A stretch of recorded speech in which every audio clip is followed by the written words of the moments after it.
Chapter 60. After soaking in the hot spring again, the trip was coming to an end. At noon the next day, just as Qin was packing up and preparing to take Nian back to Chengdu, Lin Xian called. Ever since he saved Lin Xian that day, Qin had never seen Lin Xian again, and he never had the chance to make up for the meal he owed her. It had only been less than a week, but to Qin, it felt like a long time had passed, so much so that he couldn't hear anything wrong from Lin Xian's tone. However, the more normal she acted, the more Qin felt that something was wrong with her. What have you been busy with recently? I'm taking Nian to Chengdu to play. What's wrong? Chengdu. The rehearsal is tomorrow. I thought I should let you know, but don't forget, Fang Lei only has one flower girl and one monk. If you screw up, she'll really be at a loss. Don't worry, we're ready to come back. Qin was talking on the phone while looking at the little girl who was playing hide-and-seek with the big cat in the yard. Okay, then I won't nag you. See you tomorrow. See you tomorrow. The so-called hide-and-seek was not a game of hide-and-seek, but a real game of hide-and-seek. The little girl ran, and the big cat chased. It was also difficult for the big cat. Every time it was about to catch up, the little girl would make a smart turn, and then the big cat would have to deliberately pretend that it couldn't make the turn and rush forward, making the little girl stand at the side and laugh. Okay, Nian, stop playing, we should go back to Chengdu. Qin walked into the yard, picked up the little girl from behind, and then carried her out. When the big cat saw this, it immediately jumped onto Qin's shoulder and laid down on Qin's shoulder to take a nap. Before returning to Zhonghai, he had to let the little girl say goodbye to Aunt Zhang. He had already seen Aunt Zhang's WeChat message, but he didn't dare to reply. Aunt Zhang didn't call him after that, so Qin was a little nervous. He couldn't figure out what Aunt Zhang was thinking. Although he was hesitating, Qin didn't stop walking. After checking out, he took the little fellow and got on the bus to Chengdu. Everything would have to wait until she met Aunt Zhang. To be honest, Qin didn't really want to meet Aunt Zhang at this time, but for the sake of the little one, he had to brace himself and make the trip. When he returned to Chengdu, it was only 2 in the afternoon, so Qin booked a plane ticket online. In order not to return home too late, he booked the plane ticket for 7:20 p.m. And this time, he bought a first-class ticket. He still had more than 100,000 yuan in his card, so in order to make the little girl happy, he wouldn't hesitate to spend money at all. However, after buying the plane ticket, Qin seemed to have thought of something. He frowned and glanced at the big cat in the little girl's arms. Pets couldn't board the plane, and the first thing to do was to get a quarantine certificate. Then, it would be placed in a pet air box for random transportation. Thinking about it, it was troublesome, so Qin glanced at the big cat, thinking that since it was so smart, it should have a way to sneak through the security check. As long as it could pass the security check, he could put it in his travel bag and bring it on the plane. After leaving the station, Qin took a taxi with the little girl and the big cat to number 262 Courtyard on Wuhou Temple Street. Today was Thursday, so Xia Pinglin and Kai Shuqin were not at home. Aunt Zhang was alone at home to take care of her granddaughter. Grandma! Grandma! Open the door, we're back. Qin used the little girl's body to block himself and then sent her to knock on the door. The door opened quickly. Aunt Zhang glanced at the little girl, then glanced at Qin who was hiding behind her. She couldn't help but snort coldly and said, "You've grown up, huh? You don't even answer my phone." After saying that, she turned around and went back into the house. Seeing this, Qin immediately put the little girl down, then patted her back, indicating for her to follow. The little girl understood what Qin meant, so she quickly ran into the house. After Aunt Zhang sat on the sofa, she immediately lay on her lap. Grandma! I missed you so much. Qin hesitated at the door for a moment before entering the house. In the house, Aunt Zhang was sitting on the sofa with the little girl in her arms. The little girl kept saying good things about Qin Shi, so that Aunt Zhang would not be angry. Aunt Zhang was talking to the little girl in a pleasant manner, but when she saw Qin Shi come in, she glared at Qin Shi fiercely and then said somewhat angrily, "Hurry up and sit down." "Oh, okay. Tell me honestly, what's going on with that one?" 8 million. Where did you get so much money?" Aunt Zhang was the first person to see Qin Shi, so she naturally knew how much he was worth. However, she did not expect that as soon as she left Zhonghai, Qin Shi would follow her with 1.8 million. Was he robbing a bank? Hearing this, Qin Shi immediately adjusted his expression and said very seriously, "It's like this. You know, I used to study computer science, and I've been in this line of work since I graduated. Didn't I have a small gathering with a few classmates some time ago? Then they asked me to invest and develop a new software together. You also know that the internet is the most profitable industry now, so I didn't tell you before because it hasn't been done yet." Qin Shi took advantage of the fact that Aunt Zhang did not understand the internet and went up to fool her.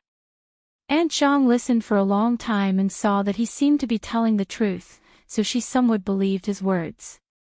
After all, everything related to the internet in the past few years was too deeply ingrained in people's hearts. So after thinking for a while, Aunt Zhang said solemnly, 1.8 million is too much. If you really want to give me a salary, then it's 200,000 for 4 years. Plus the 50,000 you gave me before, 25 is about enough. It's not easy for you to make money. Wait for me, I'll give you the card." After that, Aunt Zhang wanted to get up to get the card. Seeing this, Qin Shi immediately motioned for the little girl to come over. When Yin Yin crawled over, he picked up the little girl, then stood up and ran out of the house. As he ran, he said, "If you don't accept this money, then don't blame us for not coming back in the future." After he said that, the little girl immediately echoed, "Yes. I'm not coming back. I'm not coming back either." Aunt Zhang stood in the living room and saw that the two of them were so determined. After hesitating for a while, she could only sigh deeply and say, "You should know that I didn't take care of your child for the sake of money all these years, I know." Qin Shi quickly interrupted Aunt Zhang and said hurriedly, "Since it's not a matter of money, then all the more you should accept it because it's not a salary, it's a filial piety of mine. 1.8 million isn't a lot. To tell you the truth, I earned a total of 5 million this time, and now I have more than 3 million left." Hearing this, Aunt Zhang looked at Qin Shi with a complicated expression. After a while, she sighed deeply and sat back down on the sofa. Parting is always in September, memories or the sorrow of missing the green weeping willows in late autumn kissing my forehead in that rainy little town. I've never forgotten you, Chengdu Airport. Qin Shi sat in the first-class VIP lounge with the little girl in his arms. Big Cat had run out to observe the terrain. "Papa, why doesn't Grandma want money?" "Because Grandma is a good person." Chapter 61. Zhonghai. After getting off the plane, Qin Shi quickly walked out of the station with the little girl in his arms. The big cat was probably feeling a little uncomfortable because it kept struggling in the bag. Thinking about it, it would take at least 3 to 4 hours to fly from Rong City to Zhonghai. It had been locked in the bag the entire time, and even breathing was a little difficult.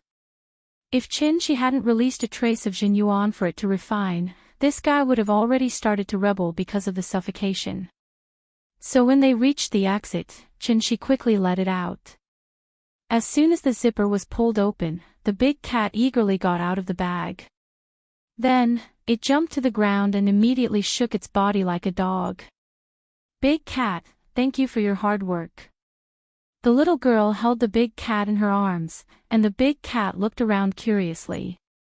At this time, a familiar voice suddenly sounded. "Mr. Qin, you're back."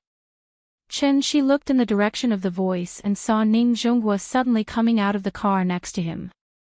He couldn't help but ask with some doubts, "Mr. Ning, what a coincidence. Hearing this, Ning Zhonghua smiled and said, "It's not a coincidence, I'm here to welcome you back." "Welcome me back? How do you know which flight I'm on?" "I have a friend who is an old leader of the airline company. The day you left, I had already said hello to him and asked him to inform me of your return. As soon as you got on the plane, I received the news and set off." Hearing this, Chen Shi had to say helplessly, "Mr. Ning, we are old acquaintances. You don't have to be so polite."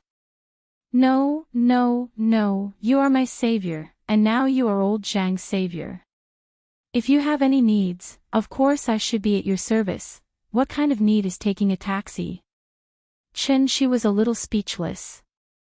But since Ning Zhonghua was here, of course, he couldn't refuse his kindness, so he got into Ning Zhonghua's car at his invitation. In fact, how could Chen Shi not know what Ning Zhonghua was thinking? However, this wasn't a bad thing for Chen Shi, so he naturally wouldn't reject people from thousands of miles away. After getting in the car, Chen Shi asked about Zhang Jiada's recent situation.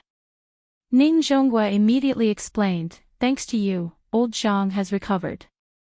However, maybe he still can't accept this fact in his heart, so he has been locking himself up at home.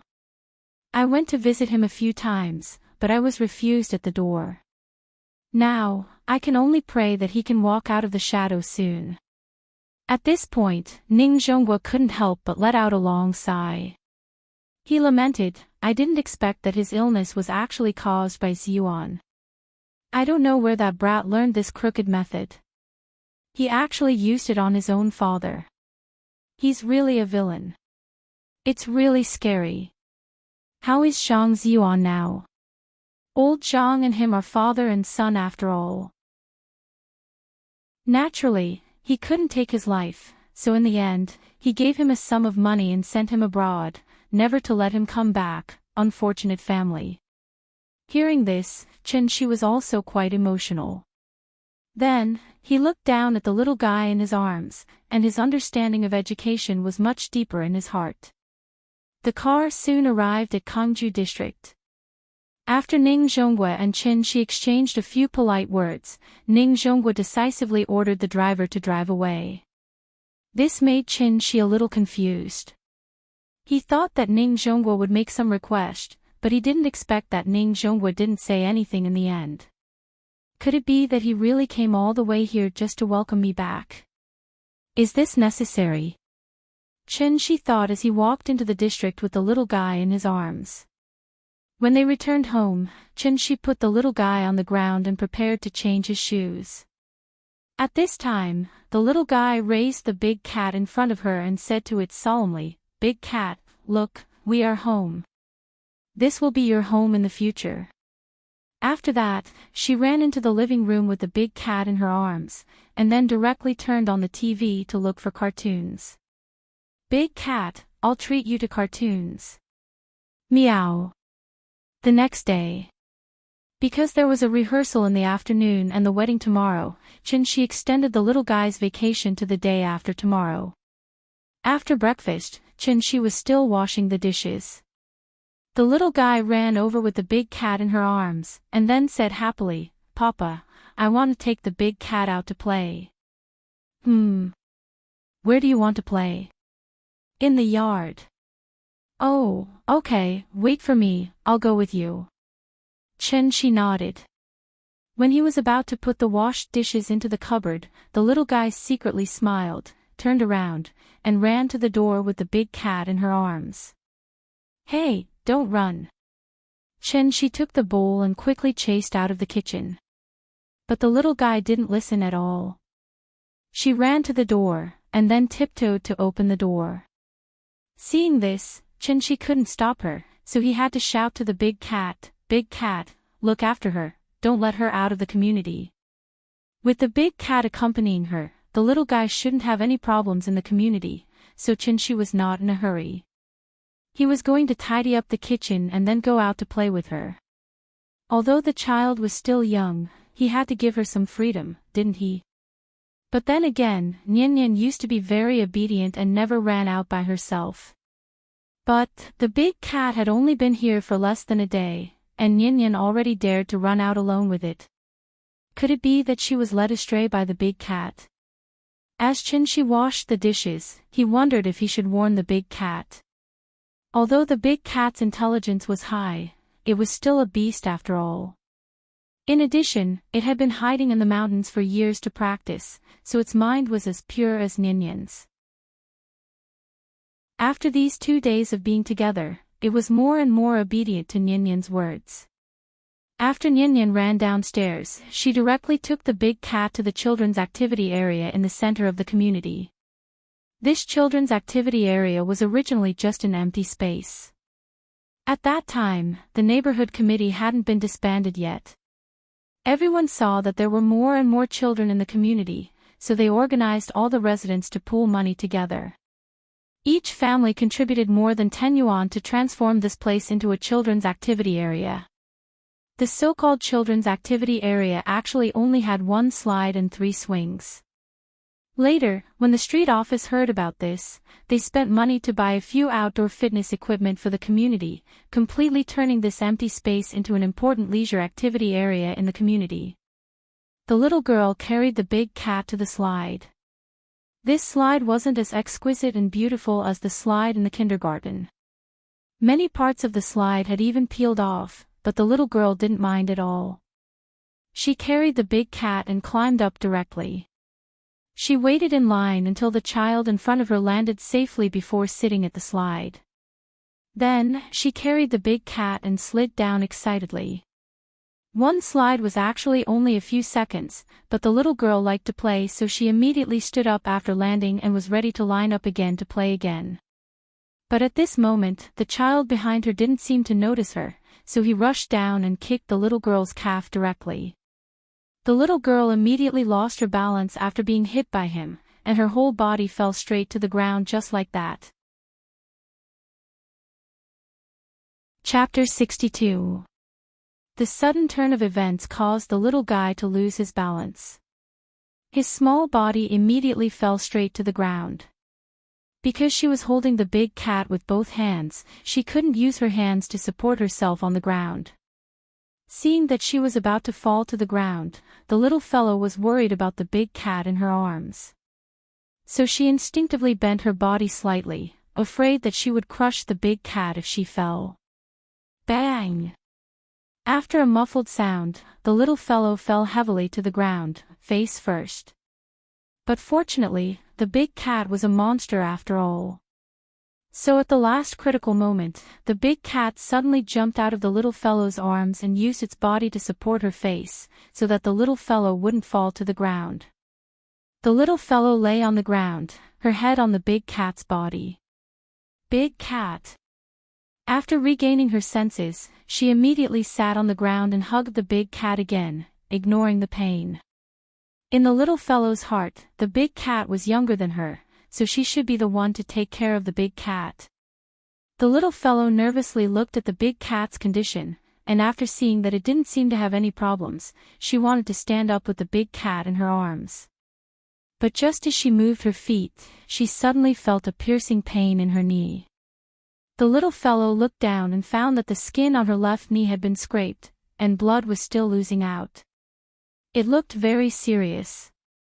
The blood mixed with the dust on her knee, and the bright red stain against her white skin was particularly eye-catching. Seeing that she was injured, the big cat immediately jumped out of her arms and made a pouncing posture towards the little boy behind the little fellow. Meow! The big cat jumped to the ground, its front feet touching the ground, and its back legs slightly bent. All the hair on its body stood on end. It stared at the little boy, slightly grimaced, and made a low and hoarse voice. If it wasn't for Chin-Shi's strict order to not change back to its original form, it would have already transformed and pounced on the little boy. Big cat! Don't scare people. Seeing this, the little guy immediately reached out and pressed the big cat's back, dragging it back to his side. Then, he hugged the big cat tightly in his arms. The little boy seemed to be frightened by the big cat's appearance. He stood where he was and didn't dare to move. Cats usually don't attack people, but if they really go crazy and bite people, they are much more powerful than dogs. At this time, his parents also saw the situation here, so they quickly ran over to protect the little boy behind them. The little boy's parent was an auntie about the same age as Auntie Zhang. He seemed to be very afraid of the big cat and immediately hid half of his body behind the auntie. The woman looked at the little boy and then at Ninian. When she saw the injury on Ninian's knee, she immediately understood what had happened. Thus, the auntie grabbed the little boy's ear and pulled him out from behind her, then shouted at him, "Little brat, why aren't you apologizing to your little sister?" After hearing the auntie's scolding, the little boy seemed to understand his mistake, so he lowered his head and said softly, "I'm sorry, little sister, didn't you eat?" Louder. The little boy was shocked by the auntie's roar. After hesitating for a while, he cried out, "I'm sorry." Hearing this, Ninian smiled sweetly and said generously, "Grandma, it's okay, don't blame brother." But after she said that, her little face couldn't help but wrinkle. The pain from her knee made her unable to stand steadily. The auntie saw her in pain and immediately squatted in front of her, asking with concern, "Little sister, where is your house? Let me send you home. Don't worry, I'll take revenge for you later by smacking his butt." Ninian shook her head and hurriedly said, "Grandma, don't hit brother. I'm fine, I can go home by myself. My house is there." The little girl turned around and pointed behind her, then looked at the injury on her knee. She then said seriously to the auntie, "I'm going home. Goodbye, Grandma." After saying that, she turned around and walked back the way she came. She walked very slowly. The injury on her knee made her unable to lift her leg too much, so she could only move out step by step. The auntie saw her pitiful look and was instantly furious. She pulled the little boy's ear and shouted at him, "How dare you bully people, how dare you bully people." As she said that, the auntie used her hand to slap the little boy's butt. The little boy cried out in pain and shouted, "I didn't do it on purpose." Ninian carefully moved home. Because it was only a scratch, there wasn't much blood on her knee. But that kind of pain was real. It was so painful that she couldn't walk. The little girl didn't know why she didn't cry. In short, her mind was completely blank right now. There was only one thought left, to go home. She slowly walked through the forest path and then came to the main road of the community. Opposite was her home. The little girl stood on the side of the road, looked around carefully, and then moved over step by step. Suddenly, Chen Shi's figure appeared downstairs. Then, the little girl felt as if she was suddenly flying. The scene in front of her was like a TV series that was fast-forwarded, switching quickly, and her ears were full of whistling sounds. When she came back to her senses, she found that she had returned home. What happened? Chen Shi sat on the sofa, then put the little girl on his lap, and then looked at the big cat expressionlessly. The big cat was frightened. It was a beast and a monster in the wisdom realm, so it was particularly sensitive to aura and danger. Chen Shi suddenly burst out a strong murderous aura, which scared it so much that its hair stood up, and its whole body seemed to be bigger. "Papa, I'm fine, it doesn't hurt." The little girl seemed to feel Chen Shi's strangeness, so she reached out and touched Chen Shi's face. Her fingers were a little cold, much colder than Chen Shi's face. Chen Shi felt the little girl's movement, so he looked down at her, reached out and touched her little face, and then gently put his hand on the little girl's knee. "Tell Papa, who bullied you?"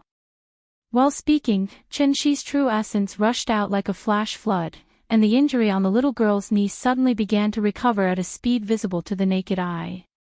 However, after hearing Chen Shi's words, the little girl shook her head and whispered, "Brother didn't bully me, he didn't mean to hit me, Papa, don't hit brother.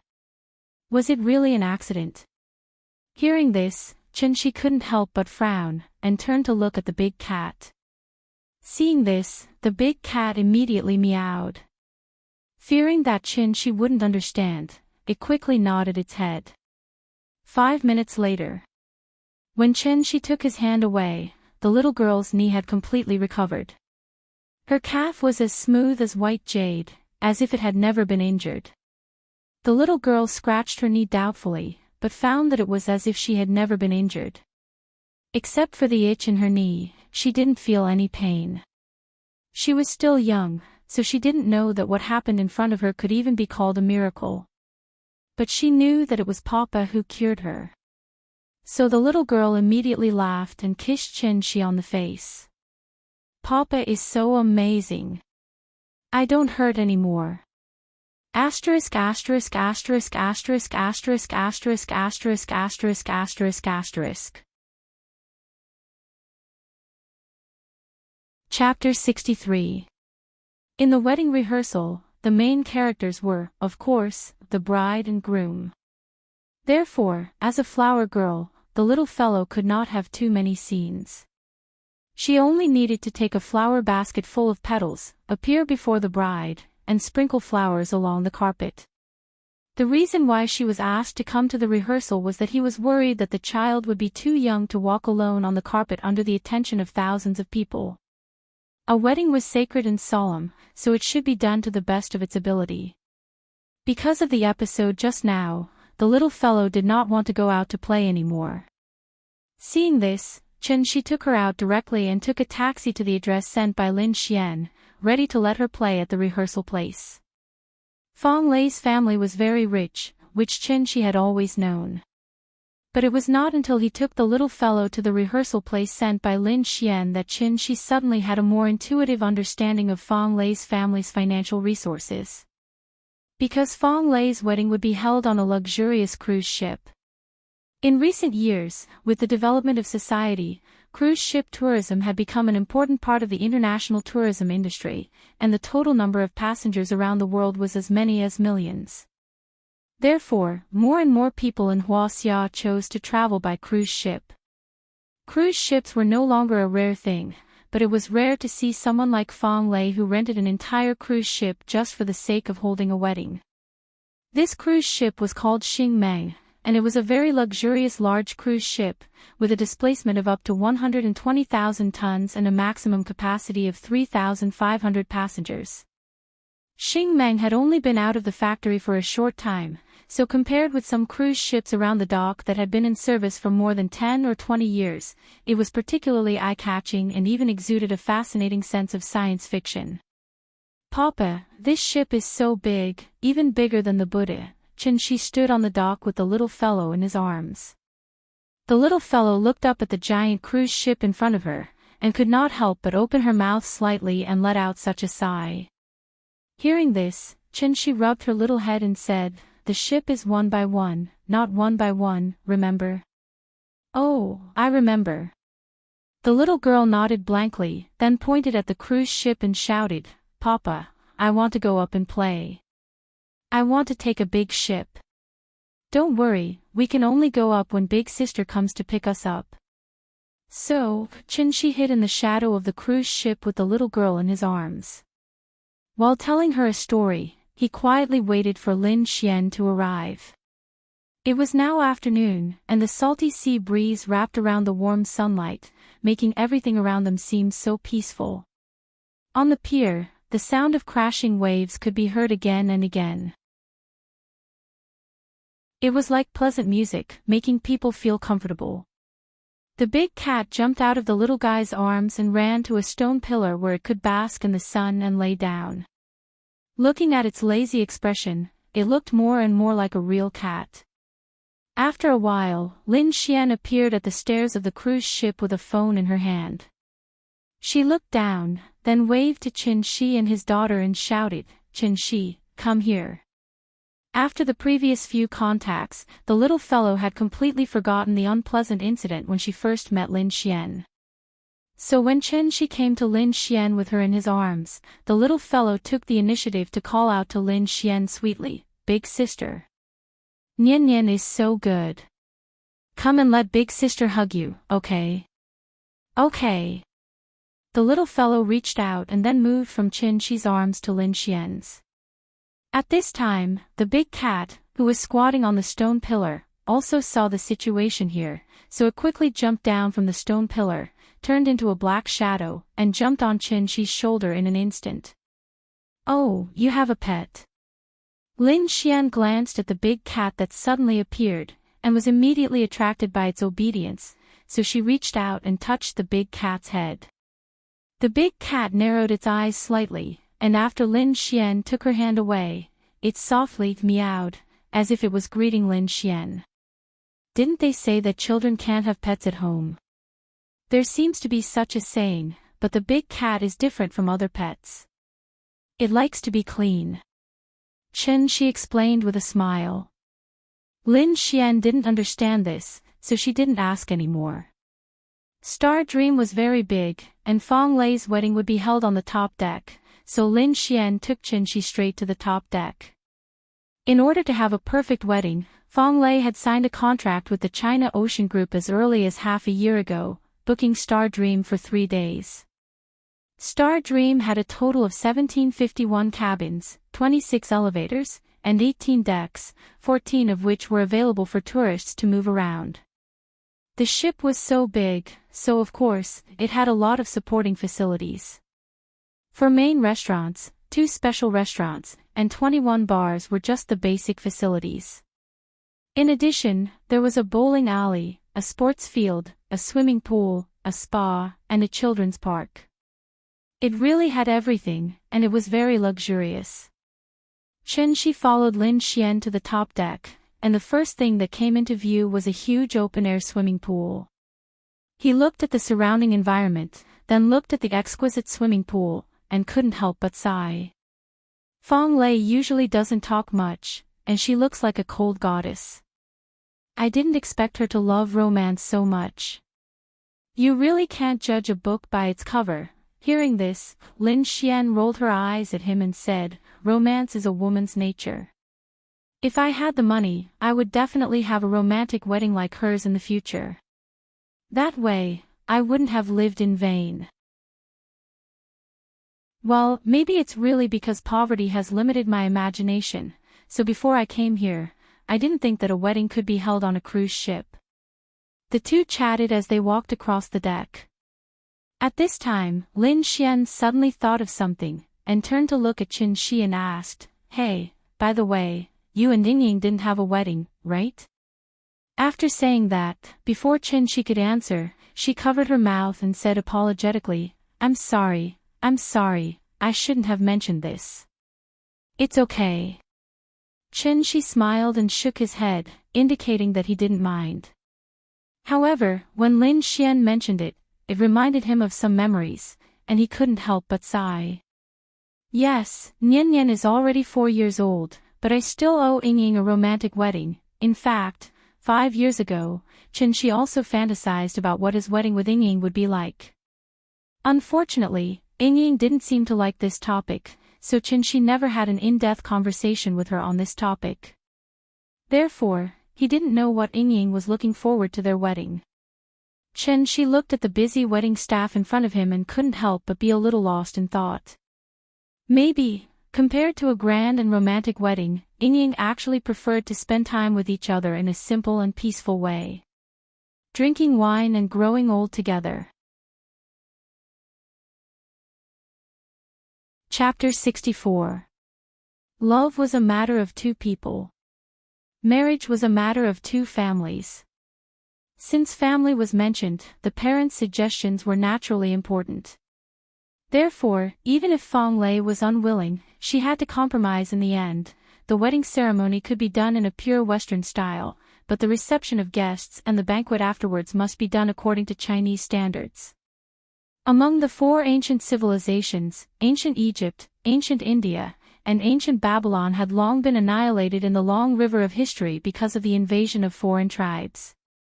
As the only surviving one, Huaxia not only had a long history of cultural inheritance, but also maintained the continuity of civilization after being invaded by foreign tribes and maintained the long-term vitality of the Chinese civilization. The reason was that Huaxia people had an indelible national spirit in their bones. Over the years, with the continuous infiltration of Western culture, more and more young people began to like the Western festival, but did not care about traditional festivals such as Tomb Sweeping Day and Mid-Autumn Festival. There were two sides to everything in the world. It was not necessarily wrong, and it was not unilateral to blame others for worshipping foreign things.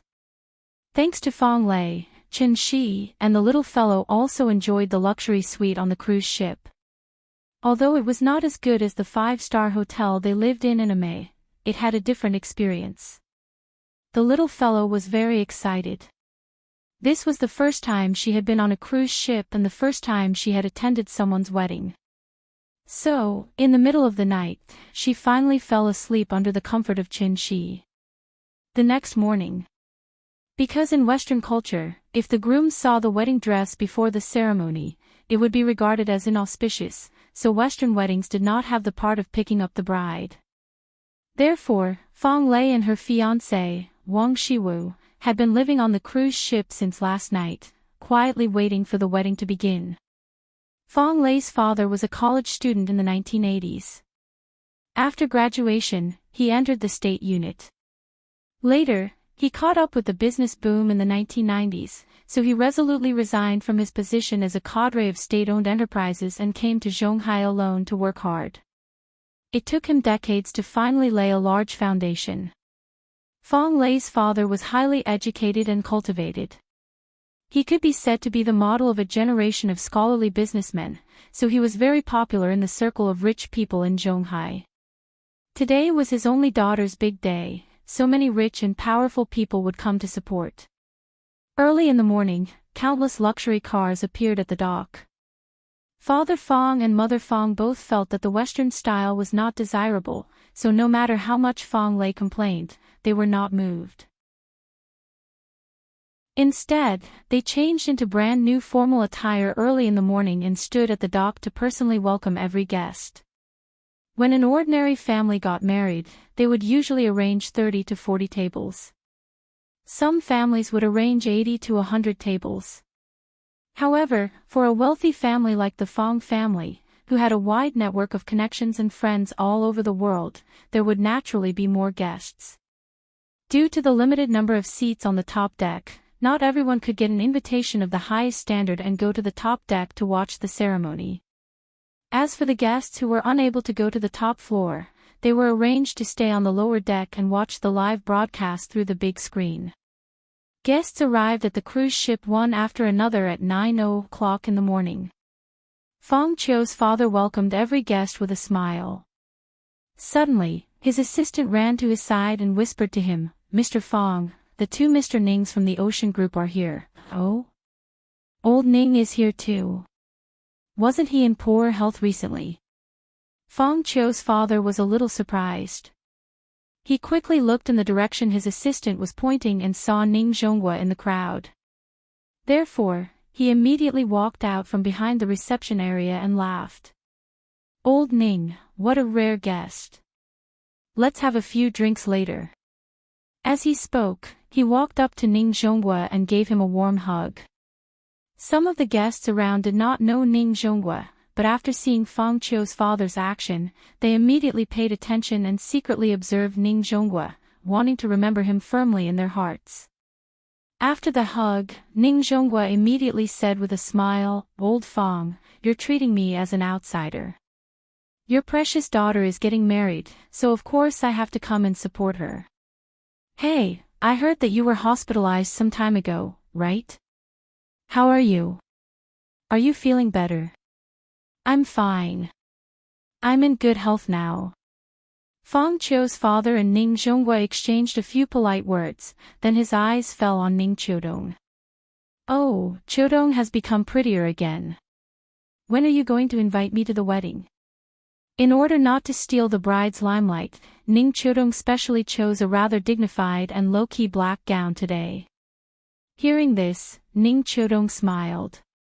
Before she could say anything, Ning Zhonghua laughed and said, "It's still early, still early. My precious daughter is not as sensible as your daughter. She's eager to excel and looks down on all men in the world. I'm so worried. Children and grandchildren have their own lives. As a father, you can't be too nosy, the three of them chatted for a while before Ning Zhongguo wheeled Fang Qiu's father back to the reception area. After signing his name on the guest list, Ning Zhongguo laughed and said, "Old Fang, you have a lot of things to do today, so don't worry about us. We'll go up first. You can go greet the other guests.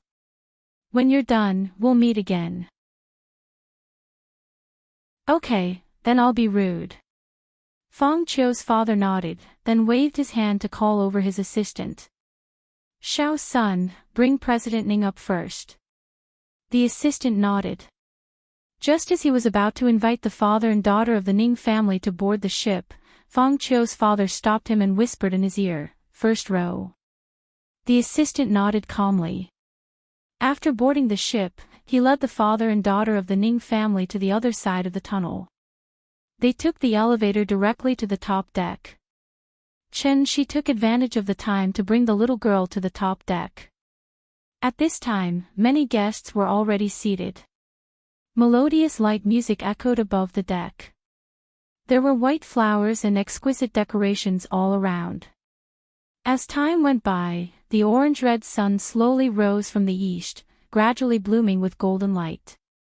Amidst the sea breeze, the atmosphere became more and more lively. Chen Shi held the invitation. When he realized that there was no seat number on the invitation, he casually sat down in the last row of the VIP seats. After sitting down, the little guy immediately began to move restlessly from left to right. She was so excited. Sister said that when the wedding was about to start, she could go backstage and change into a beautiful white gown. Why didn't she let her change in advance? In fact, it was because Lin Xian was worried that she would dirty the gown, so she didn't give the gown to the little girl. Lin Xian was Fang Lei's main bridesmaid. As Wang Lu was already married, she was not a bridesmaid. Chen Shi looked around. Suddenly, he saw a familiar face in the crowd. Li Xiuwen. At this time, Li Xiuwen also noticed Chen Shi. He seemed a little surprised to see Chen Shi here. However, out of courtesy, he took the initiative to nod at Chen Shi. Seeing this, Chen Shi nodded back at him.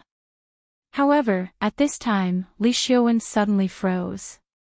Because he remembered something. Therefore, after hesitating for a while, Li Xiuwen immediately walked toward Chen Shi.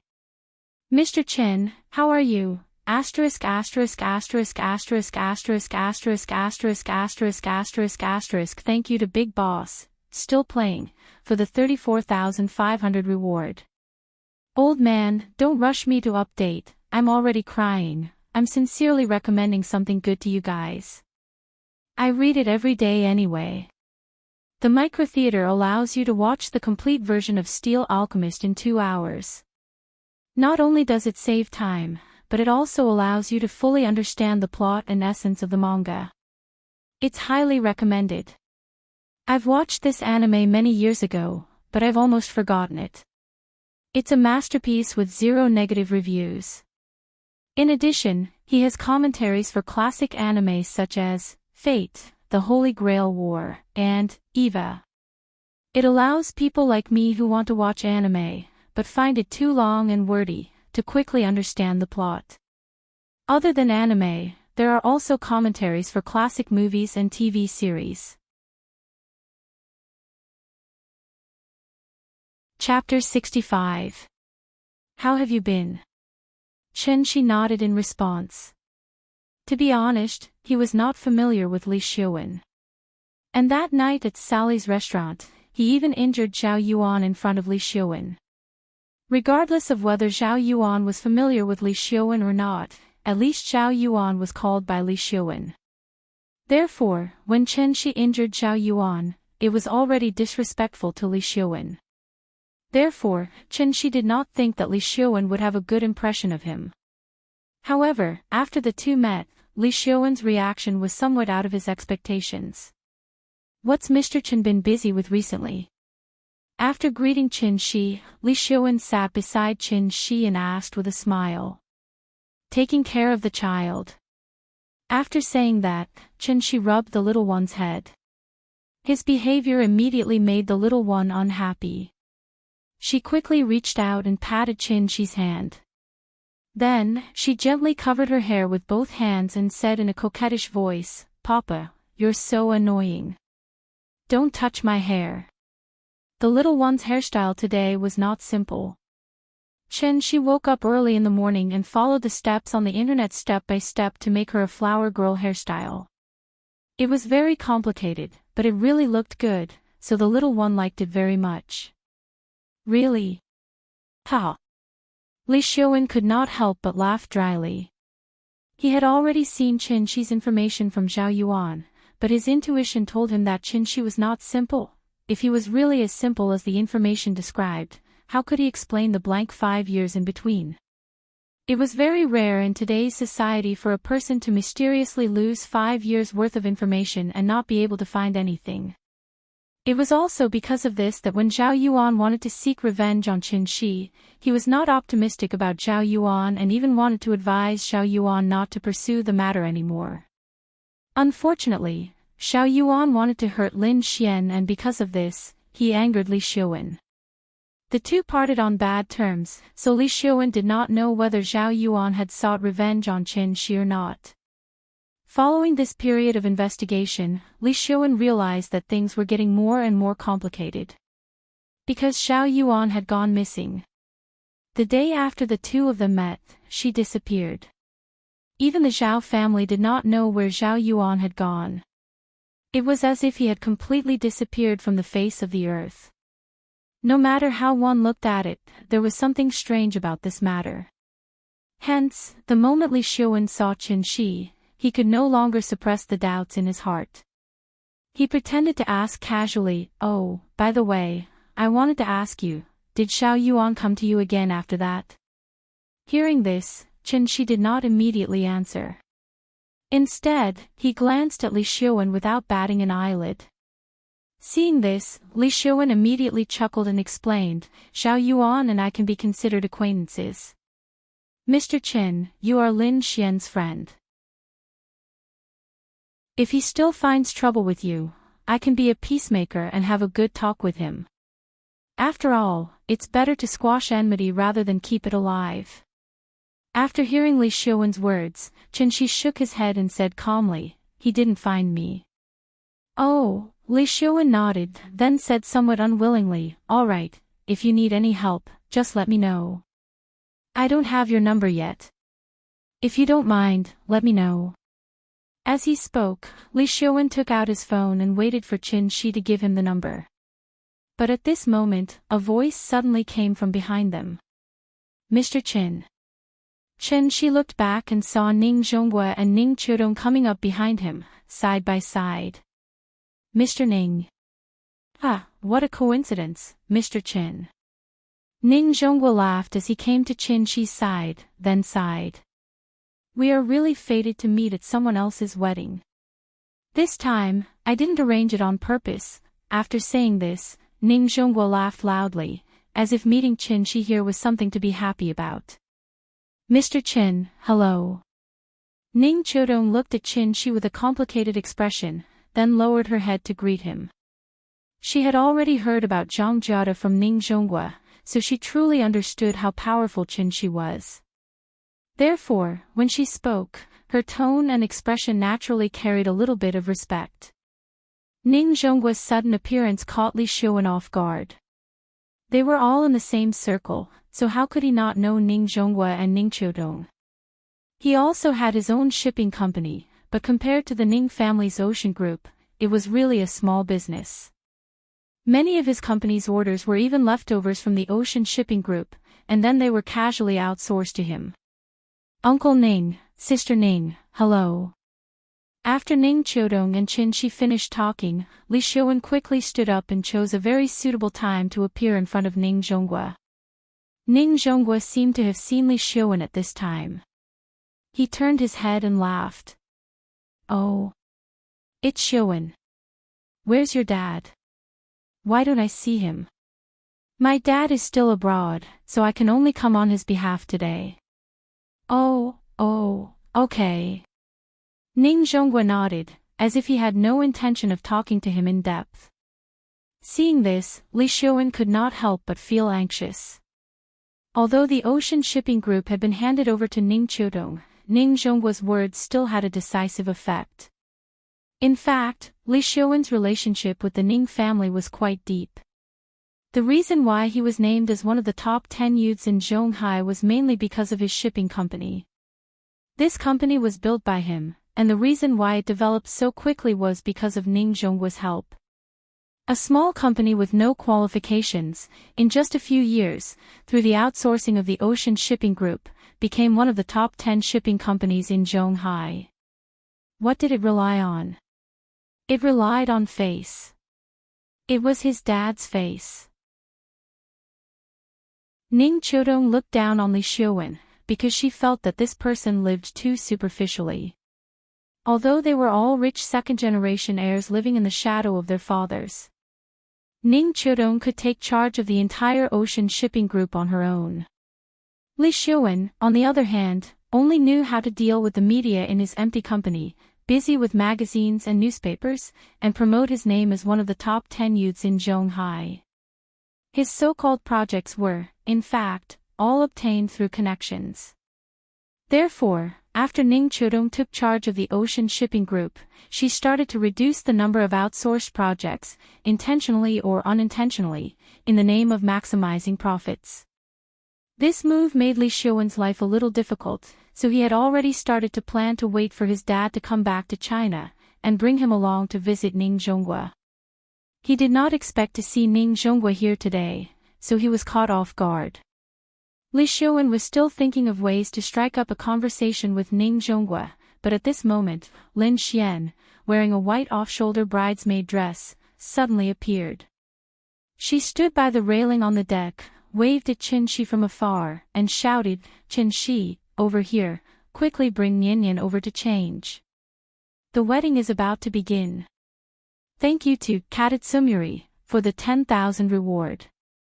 Old man, don't rush me too much, really, indeed, your urging can affect me. If it wasn't for the fact that I really couldn't write, I would have done it long ago. If I were to write the traditional face-slapping chapter of Nian Nian being pushed down, I would write at least 10 chapters, the face-slapping wouldn't stop at all." Chapter 66. Just as Ning Zhongguo was about to send Li Xiuwen away and sit down to chat with Qin Shi, Lin Xian appeared.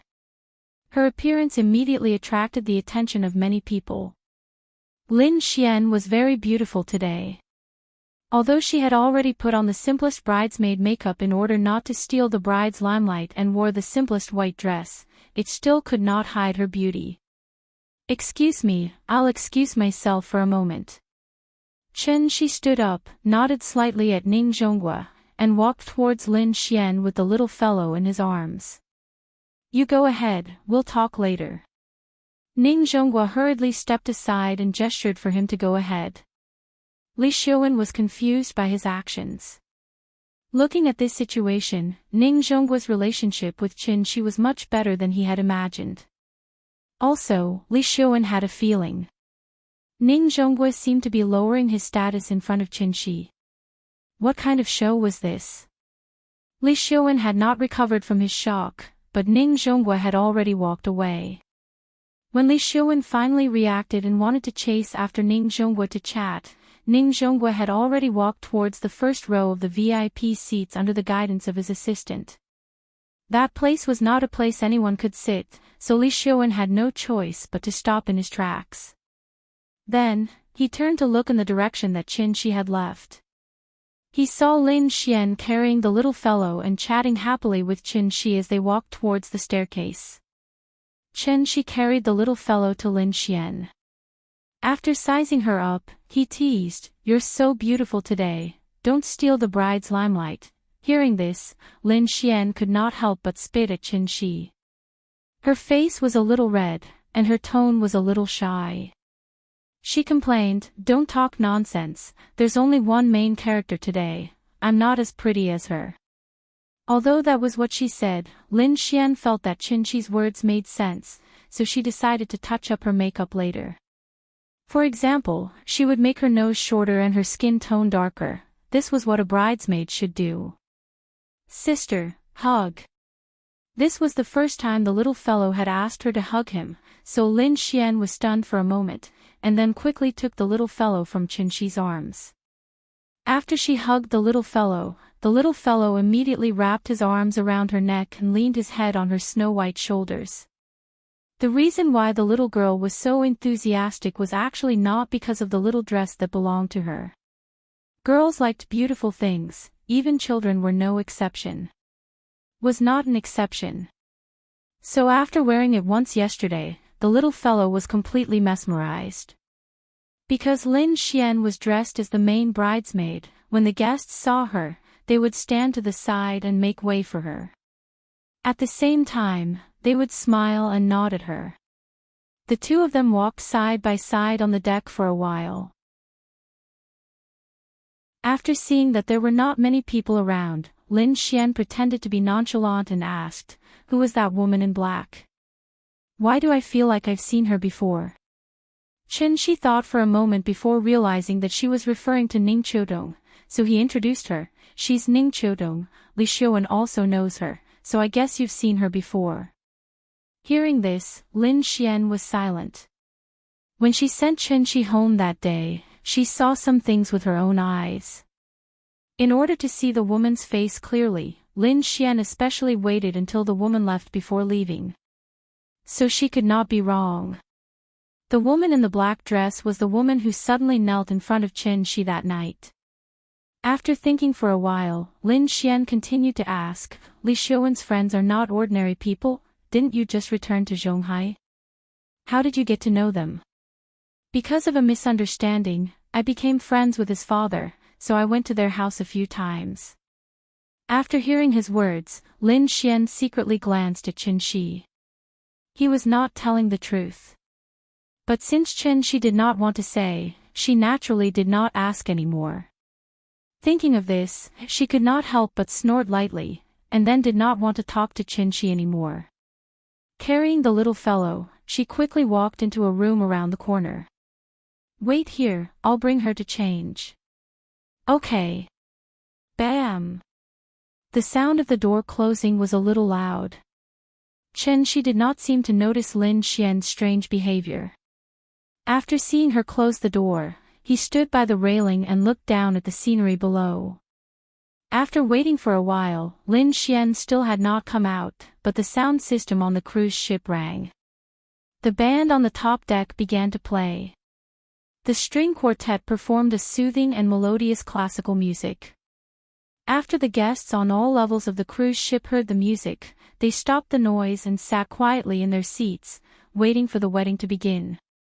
About 10 minutes later, the cruise ship set sail with a deep and drawn-out whistle. The flower girl was not the bridesmaid, so the cuter the better. So when Lin Xian came out with the little fellow again, the little fellow had changed into a top Israeli wedding dress brand, Galia. Lahav custom-made white puffy gauze dress. She was wearing a pair of white princess shoes and a garland made of real flowers on her head. She looked like a little angel who had descended from the heavens to the mortal world. "Nian Nian is so cute. Come, let daddy kiss you." Seeing his daughter's cute little face, Qinshi was suddenly overjoyed and quickly stepped forward to kiss her. However, the little fellow was now proud. Before Qinshi's mouth could get close to her, the little fellow pressed her forehead and pushed him away. She pouted and said with disgust, "No. Papa is annoying. You'll dirty me." After that, she buried her head in Lin Xian's shoulder again. Qinshi was a little speechless. He was actually disliked by his baby daughter. "Stop it, the wedding is about to begin. Go back and sit down. I have to take Nian Nian to find Lei Lei. See you later." After that, Lin Xian took the little fellow to Fang Lei's room. Seeing this, Qinshi could only shrug helplessly and then walk toward the deck. The deck was packed with people, and the VIP seats had long been filled. Many children did not want to watch the broadcast, so they did not listen to the adults at all and ran to the top deck to see the live scene. Since they were guests, it was naturally impossible to chase them out of the top deck, so there were more and more people on the top deck. She didn't like to join in the crowd, but in order to take a few beautiful photos of the little girl as a souvenir, he had to apologize while trying his best to squeeze into the crowd. It wasn't until he stepped on the red carpet that he finally stopped. The red carpet crossed the entire deck. On one side was the flower arch of the wedding stage, and on the other side was the passage for the bride and groom. Suddenly, the music stopped. Then, a wedding officiant dressed as a priest slowly stepped on the red carpet and walked toward the wedding stage. After the priest finished his speech, the music started again. But this time, it was the wedding march that was playing. The groom, Wang Shiwu, slowly appeared at the end of the passage under the priest's introduction. After the groom stood on the stage, the best man and the bridesmaid walked up the passage one by one. After the best man and bridesmaid were in place, Shi finally perked up. Because the little fellow was going to appear. Others' focus was on the bride and groom, but his focus was all on the flower girl. If he could, he would probably laugh out loud without hesitation. That's my daughter. This was the pride of a father. Thank you to Mosafanzi for the 10,000 reward. The first group number of this book, 511793123. Chapter 67. She looked at the entrance of the passage nervously. Suddenly, the little girl appeared. She was like a cute little angel, wearing a white fluffy gauze dress, and suddenly appeared in front of everyone's eyes. The little girl's expression was a little nervous, and her little face was very tight. Perhaps she didn't expect there to be so many people here. This was the grandest occasion she had ever experienced in her life. The red carpet in front of her led to the wedding stage, and both sides were densely packed with people. The little girl was only a little more than a meter tall, so the adults on both sides were like two high palace walls, blocking all of her sight. As far as she could only see the other side of the stage from the end of the red carpet. Because there were too many people, she couldn't see where Papa was, and she couldn't help but feel more nervous. She thought this was a fun thing to do. But it wasn't until she stood here that she realized everything was different from what her sister said. Then, the little girl's mind went blank because of nervousness. Whose child is this? So cute. That's right, if only my daughter was as beautiful as her. This young lady is truly a great beauty in the making. Look, our family is blushing when looking at this girl. Brat, how old are you? She stood in the crowd, listening to everyone talking about the little girl who suddenly appeared, and suddenly felt very proud. He slightly turned his body, hoping that the little girl could see him. But because there were too many people, the little girl didn't notice him. The little girl stood at the entrance of the passage for at least 5 seconds. At this time, a staff member of the wedding company quietly urged her behind, Nian, go, just walk to the stage on the opposite side. The little girl tilted her head and glanced at the staff member. After taking a deep breath, she slowly took the first step. She sprinkled flowers every 3 steps, and before she reached the end, she had to sprinkle all the petals in the basket. This was her task. It sounded very simple, and during the rehearsal last night, she had easily walked through it twice. But when it was actually carried out, the little girl found that she actually forgot how to walk. How should she walk? It was just like writing a word. After writing it, he felt that the word shouldn't be like this. The little fellow's feet were very stiff, and he even began to wonder how far he should take each step. When Shi saw her expression, he knew that she was nervous. A 4-year-old child walking alone on the red carpet under the watchful eyes of thousands of people, one could imagine how much pressure she was under right now. She kept waving at her, but the little girl didn't even look at him and kept walking forward. Seeing this, Shi immediately kicked the big cat sitting at his feet and whispered, "Go to the front and lead the way for her, but don't walk on the carpet." The big cat was very smart. It immediately understood what Chin-shi meant, so it immediately jumped in the direction of the little guy. The little guy was short to begin with. When he saw the big cat running over from the side of the carpet, he immediately noticed it. Meow. The big cat softly called out to the little guy. This made the little guy's heart calm down a lot, and her footsteps finally became more natural. She walked towards the stage while scattering flowers, and the big cat was 1 or 2 meters in front of her, leading her along the red carpet. Maybe it was because all her attention was on the big cat, so when the little guy passed by Chin-shi, she didn't even hear Chin-shi calling her. After walking about 2/3 of the way, the little guy's tense little face finally showed a natural smile, and it was obvious that she had relaxed a lot. But at this moment, an accident happened. Just as the little guy was counting her steps and scattering flowers as she walked, she suddenly lost her balance and fell heavily to the ground.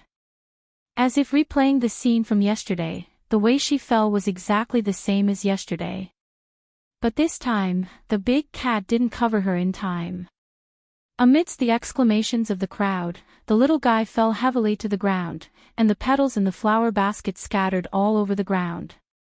And her sudden fall was instantly shown to everyone through the broadcast on the big screen. Meow. When the big cat heard the movement, it immediately turned around and ran to Nyan-Nyan's side. Chin-shi also reacted and wanted to go forward to help her up. But after hesitating for a moment, Chin-shi chose to call back the big cat, and at the same time, he transmitted his voice to Nyan-Nyan, "Baby, don't be afraid. Stand up. Daddy is behind you. Stand up and be brave. You've already walked so far, stand up and keep walking. Just hold on a little longer, and you'll reach the end." Perhaps it was because of Chin-shi's voice transmission, the little guy finally came back to his senses. She quickly got up from the ground and picked up the flower basket again. Under the accompaniment of the music, she continued to walk toward the stage not far away. Although this fall didn't hurt her skin, it did hurt a little. So, the little guy could only limp towards the stage. At this time, Lin Xian also walked to the bottom of the stage, stood at the end of the red carpet, and opened his hands to wait for her arrival. But unfortunately, she hadn't finished walking, but there were no more petals in the flower basket. The little guy remembered her mission, so even if there were no more petals, she still made the gesture of sprinkling the flowers. Although it was only air that was sprinkled, as she walked, the little guy's tears suddenly fell. Just like that, she silently walked on the red carpet while crying. The cameraman was very smart. After the little guy fell, he immediately moved the camera to the bride, who was about to appear at the end of the aisle. Finally, Nyan-Nyan walked to the front of the stage. Lin Xian hugged her, then carried her around to the temporary lounge behind the stage. The moment they left, the crowd on the deck suddenly burst into loud cheers. The bride appeared. And the scene of her falling, no one seemed to have seen at all. In the lounge, Lin Xian put the little guy on a chair, then gently wiped away her tears. "Baby, does it hurt? Don't cry, it's okay." The little guy didn't cry out loud. But at this moment, she finally couldn't hold it in anymore. Just as Lin Xian was showing concern for her, the little guy suddenly jumped into Lin Xian's arms, then cried out in a sobbing voice, "Sister, I'm sorry, I screwed up.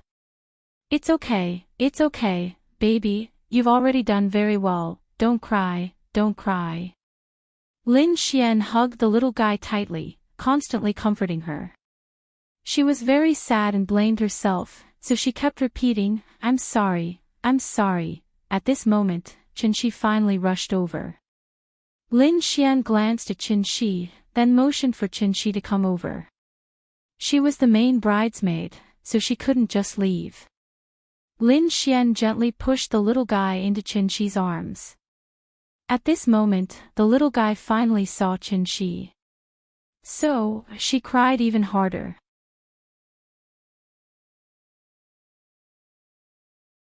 Chapter 68. Well, baby, don't cry. Chen-shi gently patted the little fellow on the back, and then gently comforted her. It's normal to fall.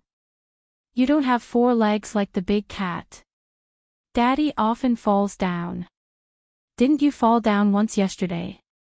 Why didn't you cry yesterday, but today you cry like a little kitten? Hearing this, the little fellow raised her head from Chen-shi's arms, and then sobbed and sadly blamed herself. It's my fault. I was the flower girl for my sister, but I fell down and the petals were all gone.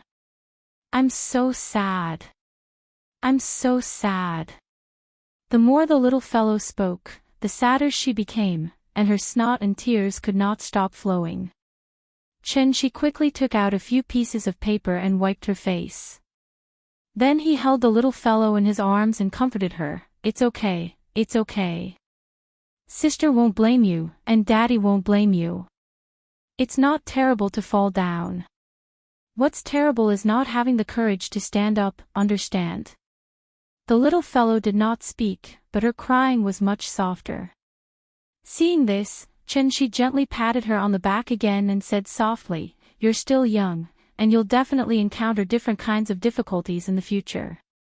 Remember Daddy's words, don't be afraid when you encounter difficulties in the future, and don't cry, but face them with strength and courage. In this way, you won't fall in the same place for the second time, okay? It seemed that his comforting words were effective. The little fellow lay in his arms and gradually stopped crying. On the stage, separated by a wall, the bride and groom said, I do, to each other under the inquiry of the officiator. Behind the stage, the little fellow lay in Chen-shi's arms, nodded gently and said, okay. The cruise ship slowly sailed away, and several seagulls flew over the cruise ship. Suddenly, there was an earth-shattering cheer on the cruise ship. That was the heartfelt blessing of everyone to the newlyweds. The ceremony was over, and the host asked everyone to move to the dining room through the sound system. Then, Lin Xian rushed to the lounge in a hurry. She turned the corner, and just as she entered the lounge, she saw Chen-shi standing on the bow of the ship, holding the little fellow's arms with both hands and holding her high in the air. Papa! I'm flying! Woo-woo, I'm flying! The cruise ship cut through the waves like a pair of scissors, cutting a long crack in the sea. The little fellow was suspended in mid-air, but after looking down at the sea beneath her feet, she wasn't afraid at all. Instead, she was dancing with excitement. Chen-shi! What are you doing? Seeing this scene, Lin Xian was scared out of her wits. She hurriedly ran to Chen-shi's side to take the little guy. What kind of father are you? Do you know how dangerous this is? This was a cruise ship. If you fall down, you'll immediately be smashed to pieces. After hugging the little fellow tightly in his arms, Lin Xian glanced below the bow with lingering fear. Then, he gave Chen-shi a fierce kick. But Chen-shi's leg felt like it was made of iron, and her high heels were already squeezing her toes tightly. This bump caused her foot to hurt like hell. Therefore, she couldn't help but curse angrily, F***ck. Chen-shi looked at her helplessly. Just as he was about to explain, Lin Xian had already carried the little fellow and walked quickly to the restaurant. Hey, that's my daughter, get lost. How can you take care of your daughter like this? Chen-shi stood at the bow of the ship and shouted helplessly. However, what responded to him was Lin Xian's angry roar. In Restaurant 1. Father Fong invited Ning Zhonghua to take a seat. The people at this table were not relatives or friends. They were all well-known rich and powerful people in Zhonghai. Ning Zhonghua exchanged a few pleasantries with Father Fong, then greeted some of his acquaintances who were already at the table. Then, he quietly called Ning Qiudong and ordered, Go find Mr. Chen and see if you can invite him over. Hearing this, Ning Qiudong couldn't help but frown and ask, He's not even a member of this circle. Is it appropriate for us to invite him over? As she spoke, she motioned for Ning Zhonghua to look at Father Fong, the host. Listen to Dad, go. Being on good terms with him will do us no harm. No matter how rich we are, we need to be alive to spend it, right? Mr. Chen is a hidden expert, but as long as he is willing to do something, then there will be a day when his name will spread far and wide. When that time comes, they won't go directly to Mr. Chen. They will have to go through me. Do you understand what I mean? I understand, but I don't think he will come. Ning Chodong said this, but she still turned and walked out. Inviting him over was just to express their attitude. As for whether he would come or not, that was another question. Ning Chodong walked slowly from the deepest part of the venue to the door, carefully scanning the guests at each table. Finally, she found Qin Shi in a corner.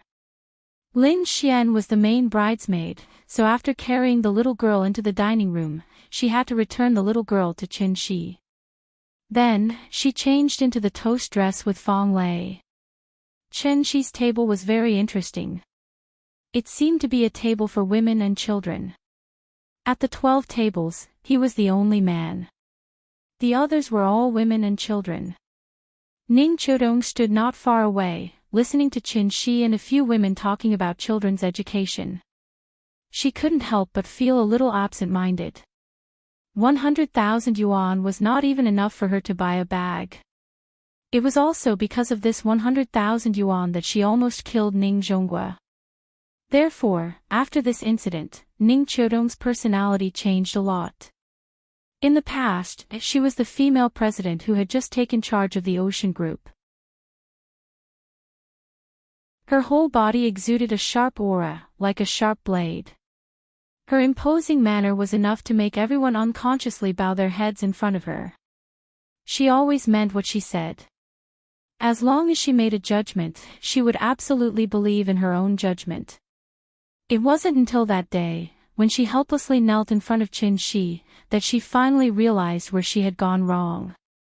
Maybe this was a good thing. She was born with a silver spoon in her mouth. After all, she had to go through some things to transform and become more perfect.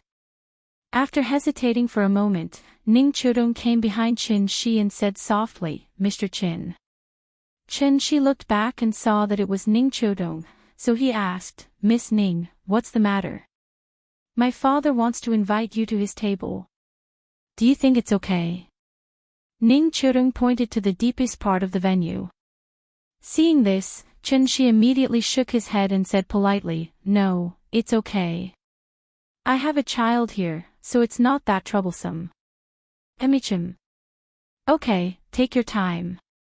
After Qin Shi rejected her, Ning Chodong didn't say anything more. She nodded at him gently and went back. After Ning Chodong left, a woman next to Qin Shi asked with a smirk, "Young man, who's that girl?" "She's pretty." "A friend," Qin Shi replied politely. "A friend? You have such a beautiful female friend." The woman didn't seem to believe it. Before Qin Shi had time to explain, she said with a smirk, "That bridesmaid is also your friend, right?" TSK, young people these days are amazing. Her words, which were full of meaning, immediately caused the other big sisters at the table to laugh. Seeing this, Qin Shi could only smile and say, "She's really a friend. Don't tell me you all think that there's no such thing as a simple friendship between a man and a woman." "No." Hearing this, the big sisters immediately replied in unison. "You guys are so shallow." After saying this, Qin Shi also laughed with them. The women were just joking, so Qin Shi didn't take it to heart. Because in reality, his relationship with Ning Chodong could not even be considered as a friend.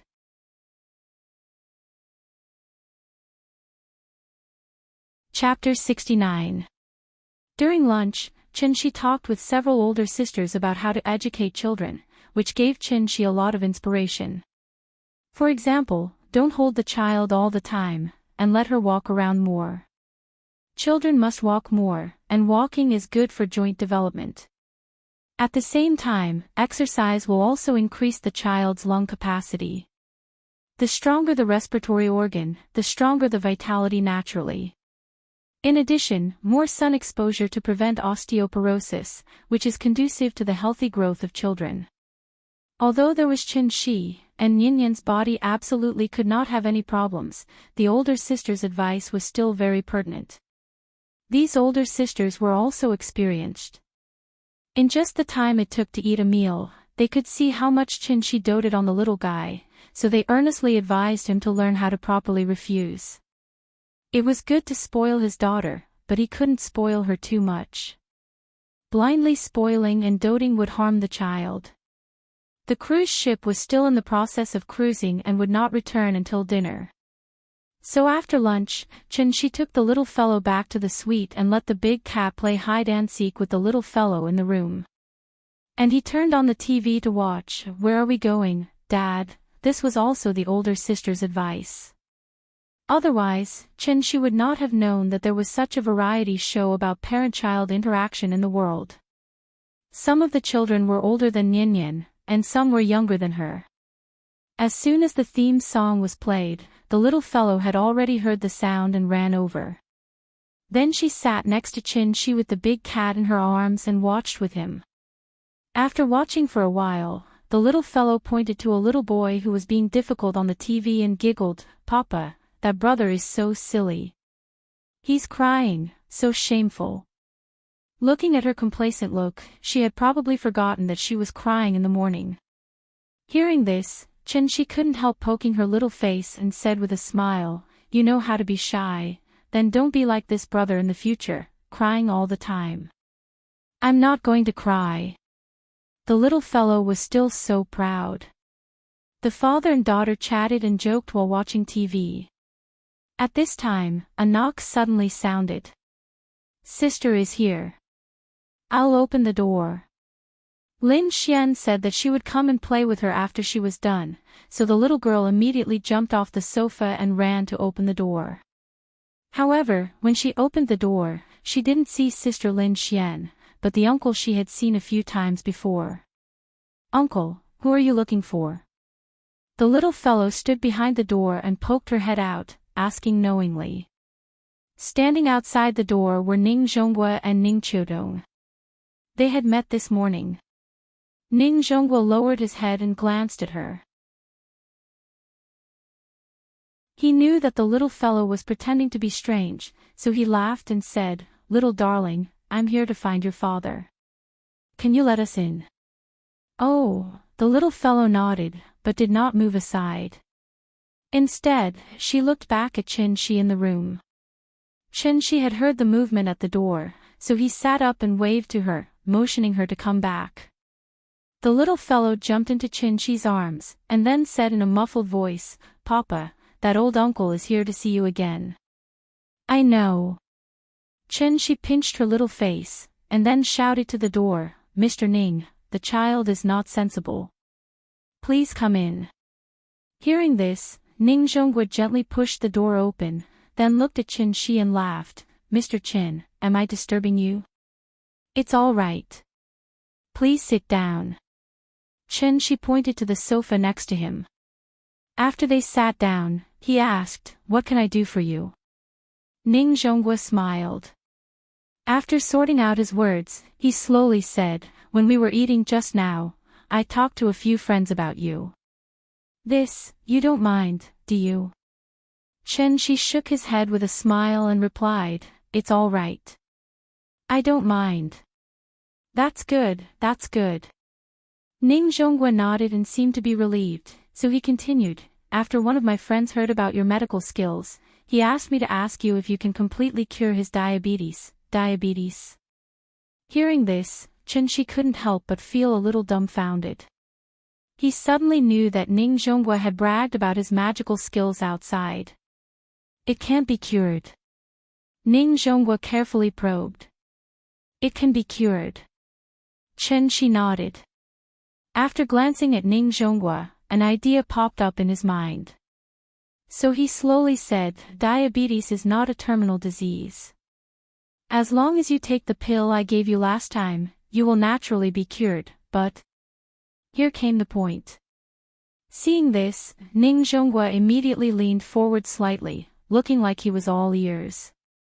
Chin-shi raised a finger and smiled, 1 million per pill, and the actual effect is not as good as the one you took before. Some difficult diseases may require a few more pills. After saying this, he looked at Ning Chodong thoughtfully. Of course, Ning Chodong knew why Chin-shi was looking at her, so her whole pretty face immediately blushed. She was a little embarrassed and quickly said, "I'm sorry, Mr. Chin. I really didn't recognize you before, don't say any more, it's all in the past." Chin-shi smiled and interrupted her, then continued to say to Ning Zhonghua, "There are a few diseases that my pills can't cure. In Chinese medicine, I can't cure the 4 major syndromes of wind, tuberculosis, and diarrhea. In Western medicine, I can't cure AIDS, cancer, leukemia, rheumatoid arthritis, and amyotrophic lateral sclerosis, which are listed as the world's 5 most difficult diseases in the world by the World Health Organization. As for other diseases such as diabetes and cirrhosis, if you take a few more pills, you can slowly recover." In fact, it was not that he couldn't cure these so-called terminal diseases, but that they were too troublesome. These terminal diseases either involved cellular lesions or the central nervous system. If he wanted to cure them completely, in addition to taking immortal medicine, Chin-shi also had to use his true essence to carefully comb the patient's body. For the current him, the burden and consumption were a little too great. After listening to Chin-shi's words, Ning Zhonghua nodded repeatedly and said, "Yes, Mr. Chin, 1 pill from you can guarantee that the disease will be cured. It's 10,000 times better than going to the hospital and constantly tormenting, that's it. Come to me the day after tomorrow, and I'll give you 10 pills first." "Okay, then we won't bother you. Take a seat." After Ning Zhonghua and Ning Chodong gently closed the door and left, the little fellow came to Chin-shi and asked in a sweet voice, "Papa, can you cure diseases?" "Of course, didn't Papa just cure you yesterday?"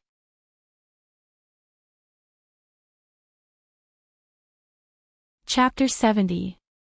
After Ning Zhonghua left, the little fellow jumped into Chin-shi's arms again, and then continued to watch where Daddy went with Chin-shi. The little fellow watched where Daddy went, but her focus was different from Chin-shi's. What she liked was the strange scenery and games, while Chin-shi watched the interaction between the cute girl and Daddy. After watching the first episode, Chin-shi wanted to show her the second episode, but the little fellow didn't want to watch it anymore. Instead, she leaned her little head forward and said to Chin-shi expectantly, "Papa, I also want to play 123 Wooden Man, okay, Daddy will play with you." Chin-shi touched her little head, and then stood up with her in his arms. In fact, the games like hide and seek and 123 Wooden Man were more fun with more people. Chin-shi thought for a moment and asked the big cat to play with him. So, the little fellow leaned against the wall and counted. Chin-shi and the big cat stood behind her and moved toward her like snails. 1, 2, 3, Wooden Man. After the little fellow shouted, she immediately jumped and turned around, but Chin-shi and the big cat seemed to have never moved. After several times, the little fellow didn't catch any trace of their movements, so she couldn't help but pout. When she turned around again, this time she quickly shouted, 123. Without even calling out to the Wooden Man, the little fellow hurriedly turned her head. Just after she turned her head, Chin-shi pretended to be panicked, made an extremely exaggerated posture, and constantly swayed his center of gravity from side to side, as if he was completely unstable. "I caught you. You moved. You moved." The little fellow jumped and clapped her hands, then pointed at Chin-shi and giggled. "Well, I was caught by you. It's my turn to count 123. Chin-shi pretended to be regretful and said, "I'll be Wooden Man." The little guy quickly ran to Chin-shi's side, then pulled the big cat back to the corner, ready to start another round. Chin-shi, on the other hand, did what she did just now. He slowly leaned against the wall and shouted, 1, 2, 3, Wood Man. After saying that, he imitated the little fellow and turned around. The little girl pursed her lips and looked very serious. She had just taken a step with her left foot and her little hand was still waving in the air. When she saw Chin, she turned around. She tried her best to stop her body from shaking. Chin, she pretended not to see her move, so he turned around and started counting again. Most of the children nowadays spent their childhood in the company of toys and cartoons. It wasn't that they didn't like to play games such as 123 wooden dummies, hide and seek, but because there was no one to play with. Chin, she was very patient. As long as the little girl was happy, he could play with her all day. So, when Lin Xian finished everything and came to find them, the father and daughter were still playing 123 wooden dummies in the room. Chen, she didn't know why the relationship between the little fellow and Lin Xian had improved by leaps and bounds. Lin Xian was just an ordinary big sister in the eyes of the little fellow, but after attending Fang Lei's wedding, the little fellow began to like Lin Xian very much. So when she heard the knock on the door, she ran to open it excitedly. This time, it was Lin Xian standing outside the door. When Lin Xian saw that she was sweating profusely, her first reaction was to take her to the bathroom and wash her face with a hot towel. What are you playing? Are you having so much fun, 123 wooden dummies? It's so fun. After Lin Xian washed her face, the little fellow's whole face was still red, looking like a ripe apple. Have you been playing for a long time? Are you tired? Tired. But it's fun. Lin Xian gently tapped the tip of her little nose, then carried her out of the bathroom. Drink some water, children need to drink more water. After pouring a glass of water for the little fellow and letting her gulp it down, Lin Xian looked at Qin Shi and praised, "When a man takes care of a child, not many are as patient as you." Hearing this, Qin Shi suddenly smiled and said, "This is my daughter, if I don't have patience for her, who will?" Lin Xian smiled and didn't say anything. Then she took the bouquet she brought and handed it to the little fellow. "Big sister brought you a bouquet of flowers, do you like it?" "I like it. It's so beautiful. It smells so good." The little fellow took the bouquet and smelled it, then suddenly smiled happily. She had seen this bouquet yesterday, but Lin Xian didn't allow her to touch it. She didn't expect that she would give it to her today. At this time, Qin Shi said thoughtfully, "This is the bride's bouquet, right? I heard that after the bridesmaid receives the bouquet, it's best to dry it and leave it at home for a good omen. If you give it to her like this, I'm afraid this bouquet won't live past tonight." "I don't believe in that." Lin Xian shook her head and pinched the little fellow's little face, then looked at Qin Shi thoughtfully and said, "Happiness isn't given by others, it's fought for by oneself." "That's insightful." Qin Shi gave her a thumbs up, then continued to smile and said, "Yesterday I heard from Fang Lei that you seem to have been single all this time. Since happiness is fought for by oneself, why don't you fight for it? This woman is an old lady after 28, she can't be single forever, right?" Hearing this, Lin Xian's expression changed, as if she was a little angry. "It's none of your business." Her voice wasn't loud, and after she finished speaking, she turned her head and played with the little fellow. It seemed that she didn't want to talk to Qin Shi anymore. Seeing this, Qin Shi could only smile awkwardly and quickly apologize to her. "Sorry, I said too much." "Humph," Lin Xian snorted softly, but still didn't say anything. The atmosphere was a little awkward. Qin Shi looked at the TV and didn't dare to say anything more. After Lin Xian played with the little fellow for a while, she seemed to have calmed down. She turned her head again, looked at him, and asked, "After dinner, the cruise ship will go out to sea again and will return the day after tomorrow. You are going to stay until the day after tomorrow?" "I'm going to take her back later. We've been out for a few days, it's almost time to go back to kindergarten." Lin Xian was stunned for a moment, as if she didn't expect them to leave so soon, so she immediately became a little anxious and said quickly, "It's rare to have such an opportunity, why don't you stay for a few more days?" Now the country is advocating to reduce the burden. The child is only 4 years old, there's no need to send her to kindergarten in such a hurry, right? She was choked by her words. After thinking about it, he replied seriously, I mainly want her to develop a habit. She's more than 4 years old, so the sooner she gets used to the school environment, the faster she can adapt to primary school in the future. But there's no need to rush in these 2 days, right? She's only 4 years old. You're suppressing a child's nature. Besides, she's only in the middle class, right? Most of the time she goes to kindergarten, she's just playing with the teacher. After saying that, Lin Xian looked at the little fellow and asked, Nian Nian, do you want to play on the cruise ship for 2 more days? Sister will take you to the children's park, you haven't been there yet, right? I want to go. I want to go to the children's park. When it came to playing, the little fellow immediately became excited and wanted to stand up with a bouquet of flowers. Lin Xian hugged the little fellow and glanced at Qin Shi as if to show off. Seeing this, Qin Shi could only shake his head and smile bitterly. I only applied for 7 days of leave from the teacher, today is already the 7th day. Give me the phone, I'll talk to the teacher.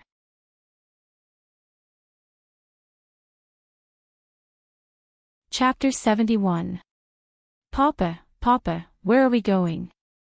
I'm not afraid of anything as long as you're here. The little fellow stood on the sofa, clapped her hands excitedly, and then sang along with the music on Lin Xian's mobile phone. However, after the little fellow finished singing, Qin Shi didn't continue singing, so she was immediately unhappy. She stood on the sofa and stomped her feet, and then said loudly, Papa. You don't want to play with me anymore. Hearing this, Qin Shi smiled bitterly and said quickly, Okay, let's sing again. Papa will sing with you. She had sung 5 times, and she could only sing 2 lines each time, but she still enjoyed it. It wasn't that Qin Shi couldn't sing. With his control over his body, it was a simple matter for him to sing well. However, he always felt a little embarrassed, especially when Big Cat and Lin Xian were also listening. It felt weird. At this time, Lin Xian also paused the music. She played the music again, and then shouted to Qin Shi, It's a good thing that the child is willing to learn to sing. You should cooperate with her. Okay, I'm wrong. Let's sing again. Papa will sing with you. The prelude sounded. The little fellow didn't learn English, so she didn't know what they were talking about. The main song was not as catchy as the chorus, so she couldn't remember it after listening to it several times. She could only muddle through with it. Finally, the chorus came. Before the music on the mobile phone started, the little fellow was already shouting, Papa, where are we going? After singing this sentence, the little fellow realized that she couldn't keep up with the beat. After a pause, she finally caught up with the rhythm, waved her little hands and shouted, I'm not afraid of anything. After singing, the little fellow looked at Qin Shi with some expectation. Baby, I'm your big tree. I'll accompany you to watch the sunrise for the rest of my life. Qin Shi caught it accurately, which made the little guy immediately jump from the sofa happily, and then directly rushed into Qin Shi's arms. Daddy, where are we going? Hee, the song Where Are You Going, Daddy played on a loop. After singing a few more times, under the organization of the little fellow, the game of 123 wooden men started again. But this time, there were 3 wooden men. It was time for dinner. The little girl walked in the middle, holding Qin Shi's hand in one hand and Lin Xian's hand in the other. From time to time, she would suddenly lift her legs and let them carry her. After they walked into the restaurant, they randomly chose a table and sat down. The little girl was still singing, Where's Daddy? At this time, Wang Lu, who was not far away, noticed them. She quickly used her elbow to lightly nudge Li Xiuwen beside her, indicating for him to look over there. After watching for a while, Li Xiuwen's expression became uglier and uglier. Lin Xian and Qin Shi have known each other for a long time. The relationship between them has always been very good. Wang Lu saw his expression and immediately knew what he was thinking, so she quickly said, "Why don't we go over and say hello?" "Let's go." Hearing this, Li Xuan immediately got up and walked over. Wang Lu quickly carried her bag and followed behind him. "Xian, Mr. Qin, you don't mind, right?" As Li Xuan spoke, he pointed to the seat next to Lin Xian. Because it was just dinner time, many guests had not yet arrived at the restaurant, so Qin Shi's table was completely empty. Lin Xian's attitude towards Li Xuan was still the same as before. After slightly raising her head to look at him, Lin Xian acted as if nothing had happened. She lowered her head again and continued to play with the little fellow. Qin Shi saw that Li Xuan was embarrassed, so he nodded at him and said politely, "We're also here to freeload. Please go ahead." At this time, Wang Lu acted as if she had just seen Lin Xian. She immediately stood up from behind Li Xuan and ran directly behind Lin Xian. She leaned over and hugged her from behind. "Xian, why didn't I see you when I came in this morning? Do you know how beautiful you are today? You almost stole Leilei's limelight." As Wang Lu spoke, she even made a hand gesture with an exaggerated expression. "It's not as exaggerated as you say. I'm not the one getting married. Why are you being so sweet? Be careful not to let Leilei hear you. You're done for." Lin Xian really liked Wang Lu's words, so she immediately pulled her to sit next to her. At this time, Li Xuan also sat next to Wang Lu. After Wang Lu said a few words to Lin Xian, she smiled and greeted Qin Shi. She said mysteriously, "Qin Shi, you're really good at hiding things. What am I good at hiding things?" Qin Shi was confused by her inexplicable words. Still pretending. Wang Lu looked like she had seen through him. She pretended to be serious and said, "Tell me the truth. Did you create the Fuqing building advertisement that blew up my friends that day?" Hearing this, Lin Xian could not help but look at Qin Shi thoughtfully. Not long after this incident, she was kidnapped by Zhao Yuan. If Wang Lu did not mention it now, she would have forgotten that Qin Shi had caused such a huge commotion. Li Xuan, on the other hand, didn't know that Qin Shi was the one who caused the explosion in his circle of friends. "Haven't I always wanted to find Ying? So I asked a friend to help me think of a way, but I didn't expect his method to cause such a huge commotion. Your friend is really amazing. If there's a chance, introduce us to him. One more friend means one more path, don't you think so?" Perhaps Qin Shi could not stand Wang Lu's unscrupulousness. After nodding lightly, he did not speak anymore. Wang Lu and Li Xuan's sudden appearance made Lin Xian's mood turn bad. Thus, she did not speak anymore. She took out her phone and started playing by herself. When Wang Lu spoke to her, she did not say a word. When Wang Lu wanted to lead the topic to Li Xuan, Lin Xian completely shut her mouth. She did not even make a sound. He had already said so much, but Lin Xian was still the same. Even Wang Lu felt a little bored. Thus, she could only look at Li Xuan helplessly. Li Xuan's expression was very ugly. He was silent for a while. Then, he suddenly stood up. Without saying a word, he turned around and walked out. This was the first time he had lost his composure in front of Lin Xian. Wang Lu was stunned. She stared blankly at Li Xuan as he left. Until she saw Li Xuan walk out of the restaurant, she looked at Lin Xian with an exasperated look and complained, Xian. Don't be like this all the time. What's wrong with Li Xuan? Why do you always treat him like this? He's also infatuated with you. Can't you try? Enough. Stop talking. Lin Xian shouted and interrupted Wang Lu. Her full chest rose and fell quickly. It was obvious that she was very angry.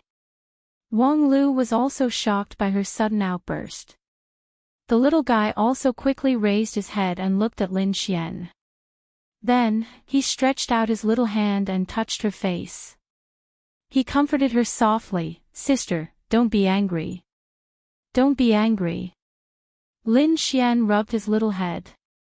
Then, she squeezed out a smile and said reluctantly, "Good girl. Sister won't be angry." After saying that, Lin Xian looked at Wang Lu and said seriously, "Lulu, I really don't need you to worry about my personal problems. If you continue to be like this, I think we can't even be friends." Xian, you.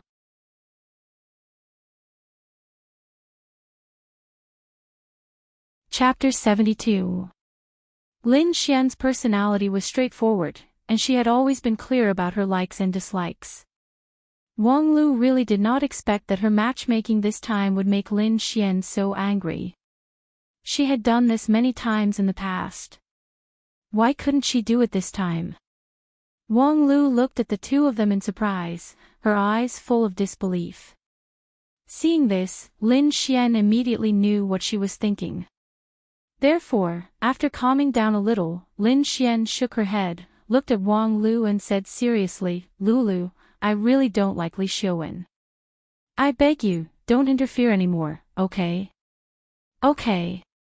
Wang Lu looked at her with a complicated expression. Then, she sighed heavily, as if she was lamenting.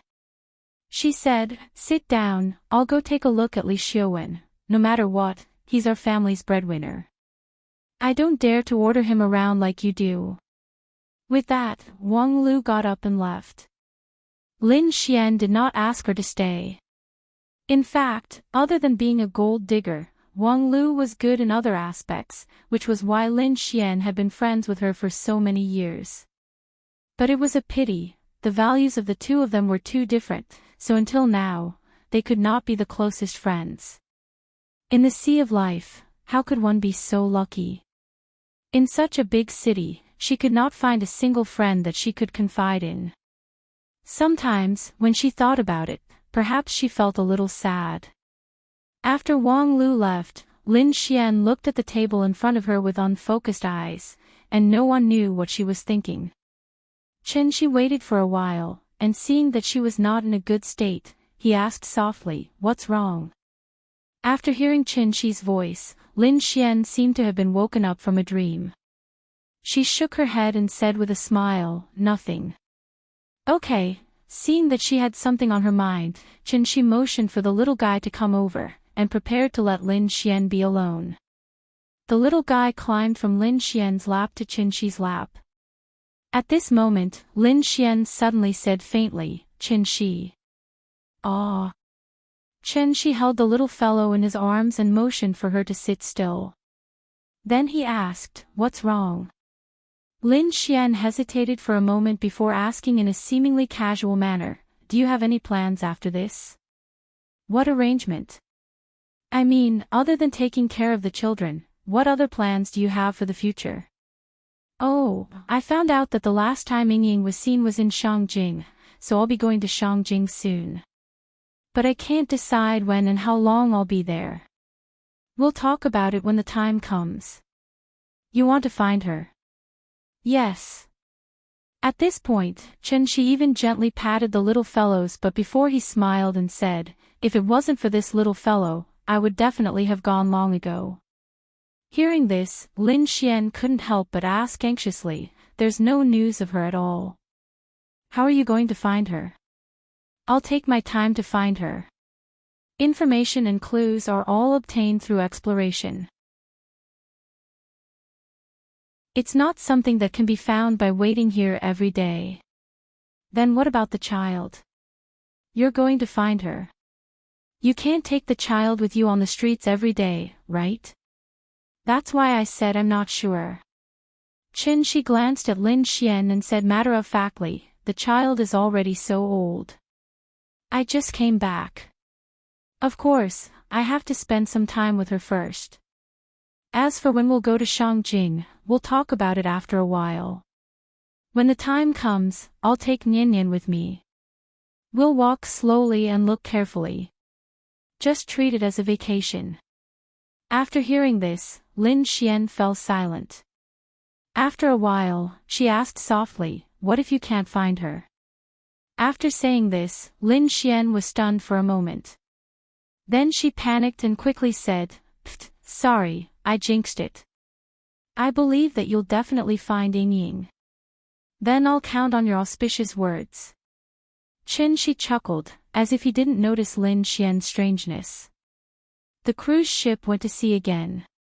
More than half of the guests didn't leave. After all, a cruise ship trip was quite a rare thing. If they could play for free, of course they would enjoy it to their heart's content. Because the voyage was too short, the cruise ship could only cruise on the sea. There was no way to take them to experience the exotic scenery. But fortunately, there were many entertainment facilities on the cruise ship, so the guests could basically enjoy themselves to their heart's content. After the wedding, Lin Xian completely lost her role as the bridesmaid, so she simply moved to the room next to Shi's and played with the little guy all day long. From the children's park to the swimming pool, and then to the bowling alley. The little guy played the children's bowling ball for a while and felt a little dissatisfied, so he wanted to play the standard track. However, even the lightest bowling ball weighed 6 to 7 caddies. She huffed and puffed with great effort before she could lift it up. After she threw it out, the ball immediately fell into the side of the bowling alley. Even lifting the ball was a problem, let alone hitting the bowling pins. Lin Xian let her try a few times. She was afraid that the ball would hit her feet, so she coaxed her out of the bowling alley. In the evening, Lin Xian took him to the top deck to eat barbecue. The little guy pointed to the moon on the sea and sang loudly, "Where is Daddy going?" which immediately attracted the praise of the people around. Several children at the next table even sang with the little guy. The crisp and pleasant children's voice and the crashing waves complemented each other. The whole cruise ship seemed to be much happier. The next morning, after breakfast, Lin Xian took the little guy to the deck to bask in the sun. She had learned yoga, so she made a few simple movements and let the little guy follow her. The little guy sat on the yoga mat and tried his best to learn. She couldn't help but laugh at the silly look on his face. Later, Lin Xian gave him a spa treatment and went to the cruise ship's theater to watch a wonderful performance. Although Shi accompanied them throughout the 2 days, he was always like a little transparent. Lin Xian rushed to do everything, which directly led to the little guy's first reaction now was not to call her Papa, but to call her big sister. This also made Shi feel a little unaccustomed. The little guy seemed to like Lin Xian more and more. Maybe this was the difference between a man and a woman taking care of a child. After all, women were more attentive than men, and it was easier to win the child's favor. However, happy times were always short. Finally, the cruise ship returned to the port. And it was time for this trip to come to an end. On the dock. Until Shi got into the taxi, the little guy reluctantly let go of Lin Xian's hand. "Goodbye, big sister. I'll miss you." The little guy waved her hand vigorously, as well behaved as when she said goodbye to her grandmother. "Goodbye, baby. I'll come to see you when I'm free." "Okay." The car started. The little guy sat in the car, but kept looking back at Lin Xian who was still standing in the same place. Shi hugged her and gently patted her back, motioning her to sit still. "Papa, I like big sister." The little guy laughed and gave Lin Xian the highest praise. Shi shook his head and did not say anything. The little guy happily sang, "Where is Daddy going?" which made the taxi driver couldn't help but praise, "Your daughter is so cute." "Thank you." Shi smiled and nodded in response.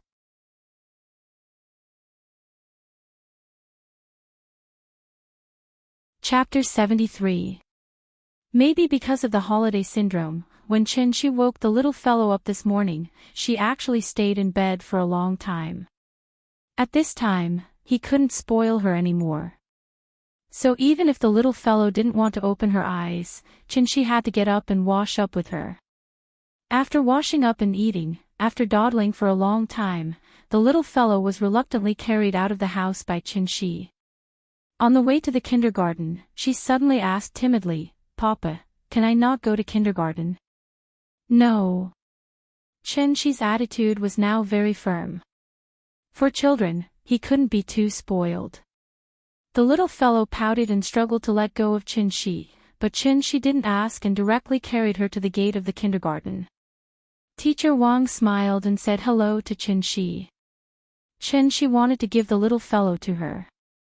But at this time, the little fellow suddenly broke out. She burst into tears and shouted that she didn't want to go to kindergarten. After several times of comforting, Teacher Wang had to take the father and daughter to the lounge next door, and then let Chin-shi persuade her. This situation was very common in kindergartens. After Chin-shi's patient and earnest teaching, the little fellow finally calmed down, and then said with a pitiful look, "Papa, you have to pick me up." "Don't worry, Papa will pick you up on time." "Good girl, you have to listen to the teacher, okay?" After more than half an hour, Chin-shi finally sent the little fellow back to the classroom. Out of the kindergarten, the big cat was already standing under the tree and waiting. Chin-shi threw it a simplified Peiyuan pill that she had made last night, and it was so happy that it jumped back and forth between the trees. "You are a pet, and pets can't enter the kindergarten, so you have to stay outside and don't go in, okay?" Meow. Seeing the big cat jump to the pillar on the wall of the kindergarten and lie down, Chin-shi was relieved and left by taxi. Chin-shi had already refined the simplified version of the Peiyuan pill last night. Although Ning Zhonghua hadn't come to get the medicine yet, he had transferred the 10 million yuan in advance. With money, Chin-shi's plan could begin to be carried out. First, he had to find a storeroom. There was a shantytown less than a kilometer behind Kangju district. The houses there had long been plans to be demolished, but the local residents and the developers had not come to an agreement, so the relocation had not been carried out until now. Chin-shi took a taxi and looked around. Then, he chose an old house by the street. The house was a little old, and the roof was still tiled. It was 3 stories high and had a small courtyard. There was a fence and an iron gate. It looked pretty good. The landlord was an auntie, and she asked for 2,200 yuan a month. Chin-shi was rich now, and he didn't know if it was a good deal, so he didn't even ask for the price, and directly paid half a year's rent. Including the deposit, it was a total of 15,400 yuan. After Chin-shi paid, the auntie quickly stuffed the key to him. Then, without mentioning the contract, she went back to the mahjong house next door with a cigarette in her mouth. Chin-shi hadn't seen such a boorish style in a long time, so he simply tried the key and checked the rooms one by one. After that, he took a taxi and set off again. This time, his destination was the Chinese medicine market next to the Xingwang Temple. This was the largest Chinese medicine wholesale market in Zhonghai. The medicine here was not bought by the kilogram, but by the kilogram. Chin-shi bought 100 kilograms of cordyceps pupae, but the boss thought that it was too little, and only gave him 20 yuan less per kilogram. The original price was 1,000 yuan a kilogram, and the current price was 980 yuan. Wild baiji was 600 yuan a kilogram, which was 1,200 yuan a kilogram. Chin-shi thought it was too expensive, but the boss didn't want to give him less, and said that this was the wholesale price. Well, 100,000 yuan was gone again. Red ginseng was 500 yuan a kilogram, which was much more cost-effective. If he bought 100 kilograms, the boss would give him a discount, and he could take it home for 40,000 yuan. Relatively speaking, ginseng was not that expensive. 600 yuan a kilogram, and 100 kilograms would only cost 60,000 yuan. Chin-shi bought as he shopped. It wasn't that he didn't have rich customers like him, but it was very rare. So, he became famous after a while. Chin-shi only bought the best quality and the oldest. So, many bosses took out their treasures and followed behind him to promote their medicine. In fact, whether it was artificially bred or natural, there was not much difference in Qin Shi's eyes. He only cared about one thing, and that was how much spiritual energy was contained in the medicine. Because he bought too much, Qin Shi couldn't transport these medicine back. Zhonghai prohibited trucks from entering and leaving between 6 in the morning and 2 in the morning, so he could only pay the deposit first. At night, the medicine bosses could send him the medicine he bought today. When Qin Shi arranged everything and returned to the kindergarten, it was already 3:30 in the afternoon. Big Cat was still dozing in the sun on the pillar of the wall. The little girl was happily playing eagle catch chicken with the other children under the guidance of the teacher. Qin Shi stood outside the wall and looked at the little girl's happy face through the fence. In an instant, even his mood was much better. Zhonghai, Binjiang Club. Binjiang Club was jointly founded by several rich people in Zhonghai, and Ning Zhongguo was one of the founders. As the top and most high-end private club in Zhonghai, Binjiang Club was also the most low-key private club in Zhonghai. Every member of Binjiang Club could be called a real rich and powerful person. They could be well-known entrepreneurs, capital tycoons, scholars, heroes, and political leaders. In short, this was an elite gathering point composed of political celebrities, business celebrities, cultural celebrities, and social celebrities. Binjiang Club was famous for its jianghu. On the dining table, there were lively jianghu dishes, and in the business field, there was a chivalrous jianghu token. Every member had their own jianghu token. If the holder of the jianghu token was in any emergency, as long as the token was shown, the chairman had the obligation to convene a hero assembly to organize all members to discuss countermeasures and help the holder through the crisis. Moreover, each member only had one chance to use the token. Binjiang Club was not open to the public, and to become a member, one had to go through layers of assessment. Now there was a saying that without the jianghu token, no matter how rich you were just a country bumpkin who was excluded from the core circle. On this day, Ning Zhongguo, as the founder, suddenly called a meeting. So early in the morning, when Ning Chodong saw Ning Zhongguo put on a three-piece suit and came downstairs, she was so scared that the coffee cup in her hand almost fell to the ground. "Dad, what are you doing?" Ever since Ning Zhongguo came back from Nanyang 3 years ago, he had never worn a three-piece suit. He dressed like a retired old man all day long. Now, he suddenly changed into a three-piece suit, with a tie, leather shoes, and neatly combed hair. The sudden change in style made Ning Chodong unable to accept it. "Hee, how is it? Dad is handsome, right?" Handsome, Ning Chodong looked at her father, who suddenly became more energetic, and asked curiously, "Dad, what are you doing?" Hearing this, Ning Zhongguo smiled mysteriously, shook his head, and did not answer. Seeing this, Ning Chodong immediately stomped her feet. Just as she was about to act coquettishly, Ning Zhongguo made a shushing gesture at her, and then said mysteriously, "Don't ask. Dad is going to do something serious, so I won't accompany you to eat breakfast." After that, without waiting for Ning Chodong's reply, he quickly walked out of the house, then got into the Maybach S600, and slowly left Jinjiang Resort. Ning Chodong stood at the door and watched the car gradually go away, but her brows were slightly furrowed. What kind of song was this? Thank you to Ning Xiaojia, the nouveau riche girl, for the 50,000 reward. Jia is a nouveau riche, I have to hug her tightly.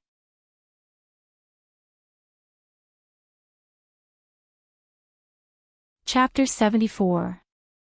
At this point, the basic structure of the book has been formed, so I'll make my attitude clear. From now on, I won't answer any questions about the plot. I only have one sentence: if you think it's good, then read it. If it's not good, then leave. If an idiot says I'm just being narcissistic, I want to say, are you a moron? Have you read too many novels? You always come here to show off your IQ, but you always forget to bring the most important thing, your brain. Don't you know there's a thing called foreshadowing? You're always wrong here and there. How high do you think your IQ is? Honestly, sometimes when I see your comments, I feel like laughing. It feels like I'm feeding a child. I have to explain things clearly to him so that he can understand what I mean. I don't want to write a running account, and I don't want to write a face for each character. You say it's not reasonable. You finish a chapter in 2 or 3 minutes, but I finish a chapter in 2 or 3 hours. How long do you think you've been thinking? And how long did I think? You can make suggestions, you can find bugs, but please don't make a conclusion without reading the rest of the chapter. That's really stupid. Finally.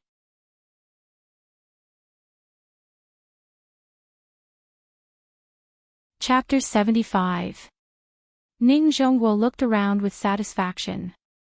Seeing that the atmosphere in the venue had reached the level he wanted, he slowly said, "Let me make it clear first. Although this medicine can cure all diseases, it can't change one's fate. For example, a patient with advanced cancer who is half a step away from death's door will only be able to extend his life for a while after taking it. It won't cure him completely." Speaking of this, Ning Zhongguo chuckled and said, "After all, this isn't an elixir refined by Taisheng Lao Jun." Everyone was amused by him. Previously, when they saw his solemn expression, many people really thought that his medicine could bring the dead back to life. In short, no matter what illness you have, as long as it hasn't deteriorated to the middle or late stage, your condition will naturally improve after taking this pill. This is a rare opportunity, so I suggest that everyone here should think about it carefully. After all, the youngest among us should be above 45 years old. Money can be earned again, but you only have one life. Even if you're healthy and don't get sick at all, you can buy it and keep it as insurance, right? After that, Ning Zhongguo stood quietly on the stage, giving all the members time to think. Everyone was discussing in low voices. Ning Zhongguo's introduction was very general, and they couldn't test the medicine, so everyone was still a little confused. After about 2 minutes, Ning Zhongguo coughed softly and announced, "Next, I'll talk about the specific process of the auction. There's a screen in front of you that will automatically turn on later. Then, you can fill in your bid on it. You can increase the price at any time during the auction. When the price stops at a certain number for more than 2 minutes, the transaction will be considered a success. The starting price is 1 million. Then, let's begin." As soon as he finished speaking, all the screens in the venue lit up together, including the big screen behind Ning Zhongguo. It suddenly changed to another image. At the top was the first one, and below it was a series of blank lines. After a member tried to enter 1 million, the big screen instantly showed a bidding ranking list. First place, 1 million. TSK, old Ning really knows how to play. Seeing this, a big boss sitting in the front row laughed and joked with the person next to him, then pressed a series of zeros. The number on the ranking board suddenly jumped, and the number at the top suddenly became 10 million. My wife has diabetes and high blood pressure. It's not serious, but it still affects her normal life.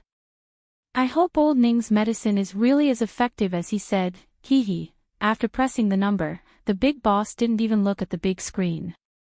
Instead, he continued to chat with the few members next to him. Looking at his indifferent expression, it seemed more like he was supporting Ning Zhongguo. Thinking about it, Ning Zhongguo was a well-known business tycoon in Zhonghai. He made such a big fuss just to hold this auction. If the price was too low, he would lose all his face. However, what happened next was somewhat out of the big shot's expectations. Not long after he pressed 10 million, the numbers on the big screen began to jump rapidly. 11 million. 12 million. 15 million. 20 million. 30 million. At first, it was 1 million, but later on, it was 10 million. By the time he received a reminder and looked at the big screen again, the number on it had already changed to 50 million, a total of 50 million. How long has it been? Less than a minute. The big shot looked a little surprised, as if he hadn't come back to his senses yet. While he was in a daze, the number on the screen had already changed to 55 million. This price had the bidder's name on it. The big shot looked back at the member who made the bid with a little surprise, but he saw that the member looked excited and nervous, as if he was worried that the price would change again. Seeing this, the big shot finally stopped watching the show and began to think about the true value of this pill. None of his family members seemed to have contracted a terminal illness yet, but from the looks of it, buying one to keep at home as a precaution wasn't a bad idea. Thinking of this, the big shot couldn't help but change his expression. He finally pressed a series of numbers on the screen seriously. 60 million. This price should be about right, the big shot pondered. However, when he looked up at the big screen again, he still wasn't the highest bidder. 65 million in cash. This wasn't a small number. And there were 9 more. So, the big shot wanted to stand up and ask everyone present, is this necessary? Before he could ask his question, the big screen gave him an answer that he didn't want to see. 70 million. When this number appeared, it was like a bucket of cold water was poured over everyone's heads. The atmosphere in the venue also cooled down a lot. This wasn't a project investment through the company. This was a private payment in cash. 70 million in cash was indeed a bit too much. Everyone present was a sly old fox in the business world, so they were particularly sensitive to cash. Just because he had a net worth of tens of billions didn't mean that he had tens of billions of cash at his disposal. 70 million was already a lot. It was time to think about whether it was worth it or not. Ning Zhonghua stood calmly on the stage. Like Jiang Taigong fishing, he did not say a word. He just smiled and looked at the audience. It seemed that he did not have the professional awareness that an auctioneer should have. Finally, when the 2-minute countdown on the big screen turned red and there were only 30 seconds left, the bid of 70 million was refreshed. 71 million. Even though it was only $1 million, it was like reactivating clockwork on everyone present, causing the price to rise crazily again. 80 million. 90 million. 100 million. A pill whose true effect wasn't even certain was sold at a sky-high price of 100 million. Perhaps when everyone finally realized that there were 9 pills left, the number on the big screen finally stopped jumping. The 2-minute countdown ended. 100 million. The transaction was successful. Then, an old man with white hair and a beard slowly stood up and politely nodded to all the members present. While he took the lead, he also officially gave a reference standard for the actual value of this pill. With this standard as a reference, the following bids were much simpler. The prices of the next few pills were basically maintained at around 90 million. Once it exceeded 90 million, everyone would consider giving up and waiting for the next pill. Perhaps it was because everyone still had a certain amount of doubt about the effect of the pill. Therefore, when the first few desperate members got the pills they wanted, the price of the pills became lower and lower. The last pill was only sold at 80 million. Then, it stopped moving and began the countdown. Ning Zhonghua didn't panic at all. In fact, he didn't care how much money he could get today. Businessmen were after profits. Ning Zhonghua had mobilized all his connections to hold this auction. What he was after was not as simple as money.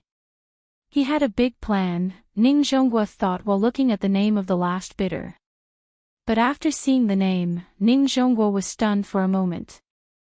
Then, he quietly winked at Zhang Jiada, who was below the stage.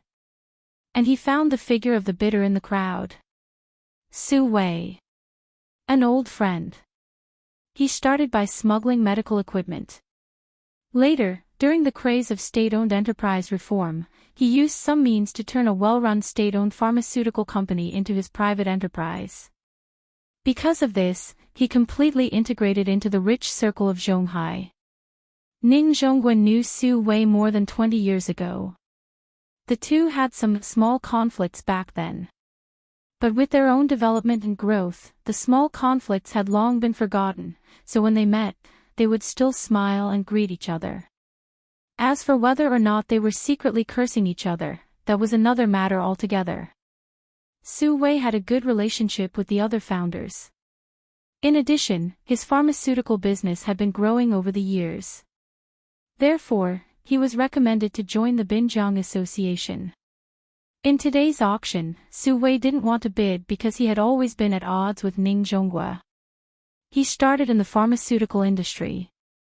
Now, Ning Zhongguo casually took out 10 inexplicable pills and they could be sold for a sky-high price of more than 1 billion in cash.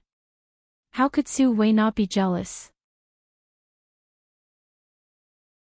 So after hesitating for a while, Su Wei decided to buy one and take it back to the laboratory to study it. He wanted to see if this medicine was really that magical. If it was really as magical as Ning Zhongguo said, he really didn't believe that with their company's research and development level, they couldn't make the exact same pill. Zhang Jiada was an official member. After this period of recovery, he had gradually walked out of the shadow. Therefore, at Ning Zhongguo's request, he came to help him set up the venue. The two were also old friends for many years, not to mention that they had an agreement in advance. So Zhang Jiada didn't hesitate at all and immediately bid 90 million. Looking at the number that suddenly jumped on the big screen, Su Wei couldn't help but be stunned. He had observed for a long time. There were so many people present. Most of them were just here to join in the fun. They were really reluctant to spend 100 million to buy an unknown pill. So except for the few members who were in a hurry at the beginning, those who bid later looked like they could buy it or not. Su Wei originally thought that he could get a bargain, but he didn't expect that he would be bid up in the end.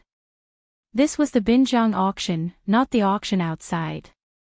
Everyone was a reputable figure, so even if Su Wei knew that Zhang Jiada was very close to Ning Zhongguo, he didn't think that Ning Zhongguo would really let Zhang Jiada be his shill. 95 million. Su Wei gritted his teeth and gave a new offer. But Zhang Jiada didn't even lift his eyelids and immediately followed. 100 million. F***ck. If this time he said that Zhang Jiada was not a shill, Su Wei really didn't believe it. He didn't buy it at the beginning and had to wait until he bid to raise the price, F***ck. Su Wei was now like an arrow on the string, so after hesitating, he increased the price again. 110 million. Seeing this, Zhang Jiada immediately glanced at Ning Zhongguo. Ning Zhongguo clenched his right fist and then quietly lowered his index finger. Zhang Jiada understood, so he immediately increased the price by 10 million. 120 million. This time, Su Wei was really angry. So after seeing Zhang Jiada's bid, he immediately stood up and didn't even bother to lower the price. He directly shouted, 130 million. This was the rhythm of turning hostile. This was the Binjiang auction. Since Ning Zhongguo dared to do this, Su Wei dared to turn hostile. If Zhang Jiada increased the price again, even if it was 1 yuan, Su Wei would flip the table today. Everyone present was smart. Some of the big shots who knew some of the secrets had long understood that Ning Zhongguo was deliberately tricking Su Wei. Ning Zhongguo wasn't really greedy for that little money. He did this purely to annoy Su Wei. So, a big shot closest to Ning Zhongguo immediately coughed and shook his head slightly. That was enough. And Zhang Jiada already understood Ning Zhongguo's meaning, so he didn't increase the price and let Su Wei win the last pill at 130 million. The auction was over. After Ning Zhongguo glanced at everyone present, he slowly walked down the steps. He didn't even want to avoid arousing suspicion and directly sat next to Zhang Jiada. After the two looked at each other, they suddenly burst into laughter. And Su Wei fiercely stared in Ning Zhongguo's direction. The grudge between them had already grown big. 10 simplified version of the energy cultivation pill that was only fit to be eaten by the big cat as a snack. After Ning Zhongguo changed hands, it actually sold for a sky-high price of close to 1 billion. And as the hidden expert that Ning Zhongguo mentioned, at this moment, Chen Shi was standing in the courtyard she had just rented. Looking at the mountain-like pile of medicinal herbs, she smiled slightly. This time, he must remember to add honey and sugar. There are too many numbers in this chapter. I'm afraid that you'll say that I'm lame, so I combined it into a chapter of nearly 4,000 words. So today is the third watch.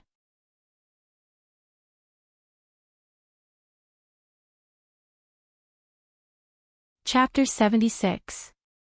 Since I'm the author, not giving spoilers is the least I can do. That's why it's not convenient for me to tell you too much about the plot. I hope you can look for it yourself. The following is a review I saw on a book. I'll forward it to you and hope it can inspire you. The author has already said in Qidian that there is only one female lead, Qin Ruoying. In the book, Auntie Zhang said that Qin Ruoying left a message: if you come back and I'm not back, don't look for me, and don't go to my house, because I won't go home. From this, it can be seen that the female lead is not at home, but in a hidden sect. Combined with the female lead's appearance, see Chapter 31. The female lead's pregnancy should have aroused the sect's anger, so the female lead was put under house arrest. In the book, the yellow-dressed girl, Hao Qing, seemed to be kind enough to reveal the news to the female lead, but she had ulterior motives.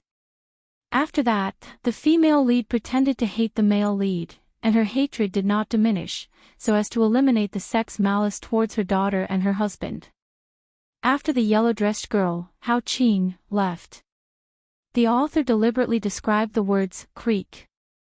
The door closed again. It also pointed out the deeper meaning of the female lead's house arrest.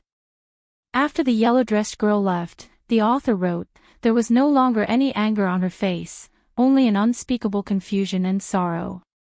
Suddenly, a crystal-clear tear fell from the corner of her eye. The female lead was confused about why the male lead suddenly appeared after disappearing for 5 years, and where he went before that.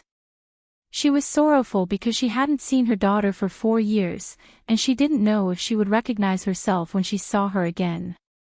The last tear did express her longing for her daughter and husband. This is also the most debated topic in Qidian's book review section. It's about the female lead not being a mother, leaving her daughter behind and running away. Reading civilly, thinking rationally, the female lead's foreshadowing is a bit deep, but the bookworm should be able to see it easily. In my opinion, the interaction between the father and daughter is not as good as Literary Dad. However, the plot is indeed different from Literary Dad. There are too few chapters in this book, so I can't judge the details of the plot. The two books can't be compared, because the style is different. There are many writing techniques, such as flashbacks, interludes, foreshadowing, etc. Maybe I don't have enough strength to write that kind of flavor, but I still hope that you can understand what I want to express. To be honest, I really don't want to write some pretentious face-slapping routine, although I have a deep understanding of this. If you are more attentive, you should be able to notice that there is a difference between the way I wrote the first 40 chapters and the last 40 chapters. I'm changing because I don't have my own style and readership like Okami. I want to keep every reader, so I can only keep trying. I dug a hole for the female lead, and it seemed like everyone was scolding the female lead, to the point where I started to doubt my life. Honestly, I don't think there's anything wrong with the female lead. The big bro above basically pointed out the foreshadowing that I left behind. Although his guess was only 60 to 70% correct, at least he didn't go overboard and make all kinds of random assumptions. He had to be reasonable about everything, and he had to speak his mind. What are you talking about? I'm not scolding you, but I really want to ask you to not be such a straight man. Straight man cancer. Some readers may be too young, so they don't understand the pain and suffering of a woman who is pregnant for 10 months. Pregnancy is a woman's weakest and most helpless time, so they especially need companionship at this time. Chen, she disappeared for 5 years. When you were scolding the female lead, did you think about how much she sacrificed? As a mother, she left her own child. Do you think she didn't feel pain? Nian Nian is a piece of meat that fell from her body. Do you really think that Qin Ruoying's character is a 17 or 18-year-old girl? If that was the case, didn't she know to get an abortion when Qin Shi left? You are all readers, and 10% of you will become my breadwinner in the future, so I can't afford to offend you. I'll do whatever I can to earn money. I'm not stupid, so of course I won't go against money. I've explained the female lead's problem, so it's up to you whether you want to listen or not. This is a serial, so I can adjust the plot at any time. When the time comes, I'll selectively adjust the plot according to the data. In addition, this book is Qidian's first release, so your support outside of Qidian is actually useless to me. Qidian is my boss, of course. As long as you support me, I'll thank you in advance. I'm very happy to see you pirating and scolding each other, so, thank you for your support. I don't dislike pirated readers, so I put up the comments for you to see. I really didn't expect that when most of Qidian's comment section was scolding the female lead, there would be a more fair and objective comment in the pirated comment section. Sigh, this book's reader group. 511793123.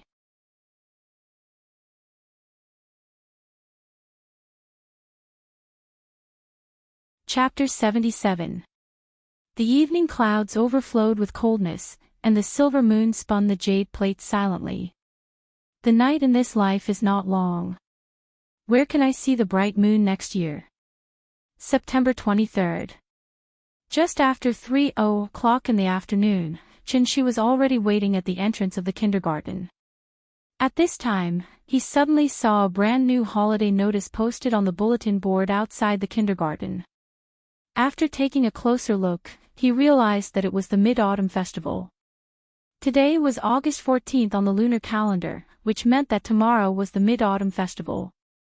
Perhaps because he had been wandering outside for too long, Qin Shi never cared about the time after he returned to Earth. 500 years passed in a blink of an eye. For Qin Shi, there was so much time that he began to feel numb. Originally, after a day of adjustment, the little fellow had readapted to the rhythm of the kindergarten. He did not expect that after only one day of class, it would be the Mid-Autumn Festival. A few days after the Mid-Autumn Festival, National Day would come. Holiday syndrome. Qin Shi felt a headache just thinking about it, therefore, he decided to take a few days off, and he had to ask her to follow the schedule of the kindergarten. After reading the holiday notice, Qin Shi came to the wall that he had always liked to stand on. A person and a cat, as usual, looked at the playground of the kindergarten across the wall.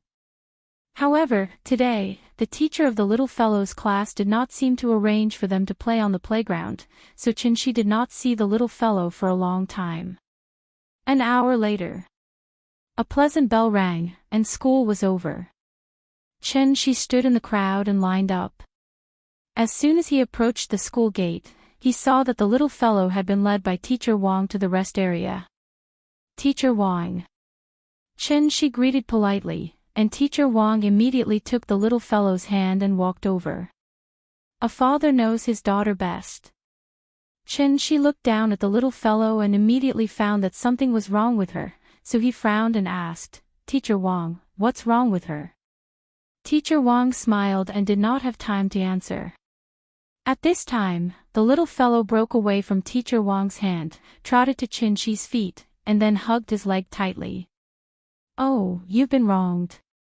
Qin Shi rubbed the little girl's head and quickly crouched down to pick her up. The little girl hugged Qin Shi's neck and buried her face deep into Qin Shi's shoulder. Qin Shi gently patted the little girl's back and looked at Mr. Wang. He knew that Teacher Wang would give him a satisfactory explanation. However, Teacher Wang's next words made his expression change slightly. Mr. Chen, Nian just got into a fight with other kids in the classroom. Nian fought with someone. At this moment, Chen-Shi's worldview seemed to have been refreshed. In his heart, Nian was the cutest, smartest, most obedient and most sensible child in the world. Moreover, she was still a girl. How could she fight with others? Teacher Wang had seen too many similar expressions on Chen-Shi's face, so she immediately explained. She started it first, but we quickly stopped her. Well, this time, Chen-Shi was really shocked. Therefore, Chen-Shi immediately glanced at the little girl in his arms, reached out, and gently patted her butt. He asked, Nian, is what the teacher said true? However, after Chen-Shi asked, the little girl lay in his arms without saying a word. She did not even bother to lift her head. This uncooperative attitude confirmed the teacher's words. However, Chen-Shi was not a violent parent, so he immediately asked, Teacher Wang, can you tell me what happened? Of course, this is my duty. Teacher Wang smiled and nodded.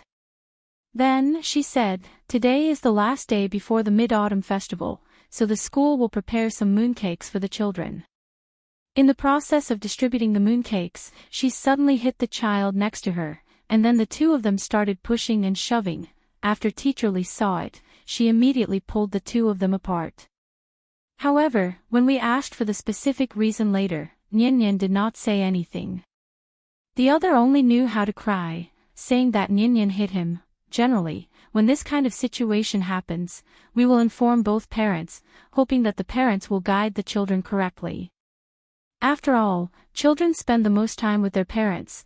Children around 4 years old were already exploring ways to interact with others. This process was like a child learning to speak. They would speak the human language with humans and the animal language with animals. Therefore, the correct adult demonstration was very important. When a child knew right and wrong, it was possible to develop the ability to deal with problems and self-control in social conflicts. For children born in a normal environment and upbringing, physical contact and conflicts before the age of 6 were not malicious fights, but to express their emotions at the time. Therefore, when a child used physical contact to express their dissatisfaction, the adult needed to intervene as early as possible to guide them. Although Teacher Wang's words were a little tactful, Chen-Shi still understood. Therefore, he could only smile awkwardly. We did not find out the specific reason for the fight, so I hope that you can have a good chat with your child when you get home.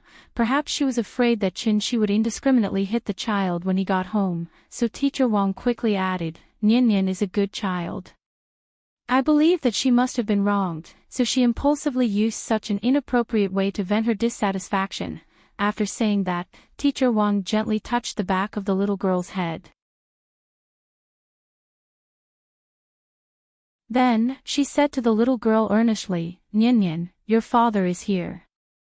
If you have any grievances, you can tell your father, but you must remember that you are not allowed to hit anyone in the future, okay? The little girl did not respond. Chen-Shi shook his arm and said in a low voice, Teacher Wang is talking to you. Be good, be polite. The little girl still did not raise her head, but she lay in Chen-Shi's arms and reluctantly made a sound, indicating that she heard it. I'm sorry, Teacher Wang. I will talk to her when I get home, it's okay. It's normal for a child to have been wronged. You can have a good chat with her when you get home, but remember, you must not hit her, I know. Thank you, Teacher Wang. Chen-Shi nodded and was very grateful to Teacher Wang. Before leaving, the little girl was still hiding in Chen-Shi's arms, not even willing to say goodbye to the teacher. Chen-Shi had no choice but to carry her on the way home. After walking for a long distance, Chen-Shi stopped. He squatted on the ground and slowly put the little girl down from his arms. Then, Chen-Shi pinched the little girl's chubby little face and said with a smile, Okay, now can you tell Daddy what happened? Thank you to the owner of The Wind Blows Down, for the 10,000 reward.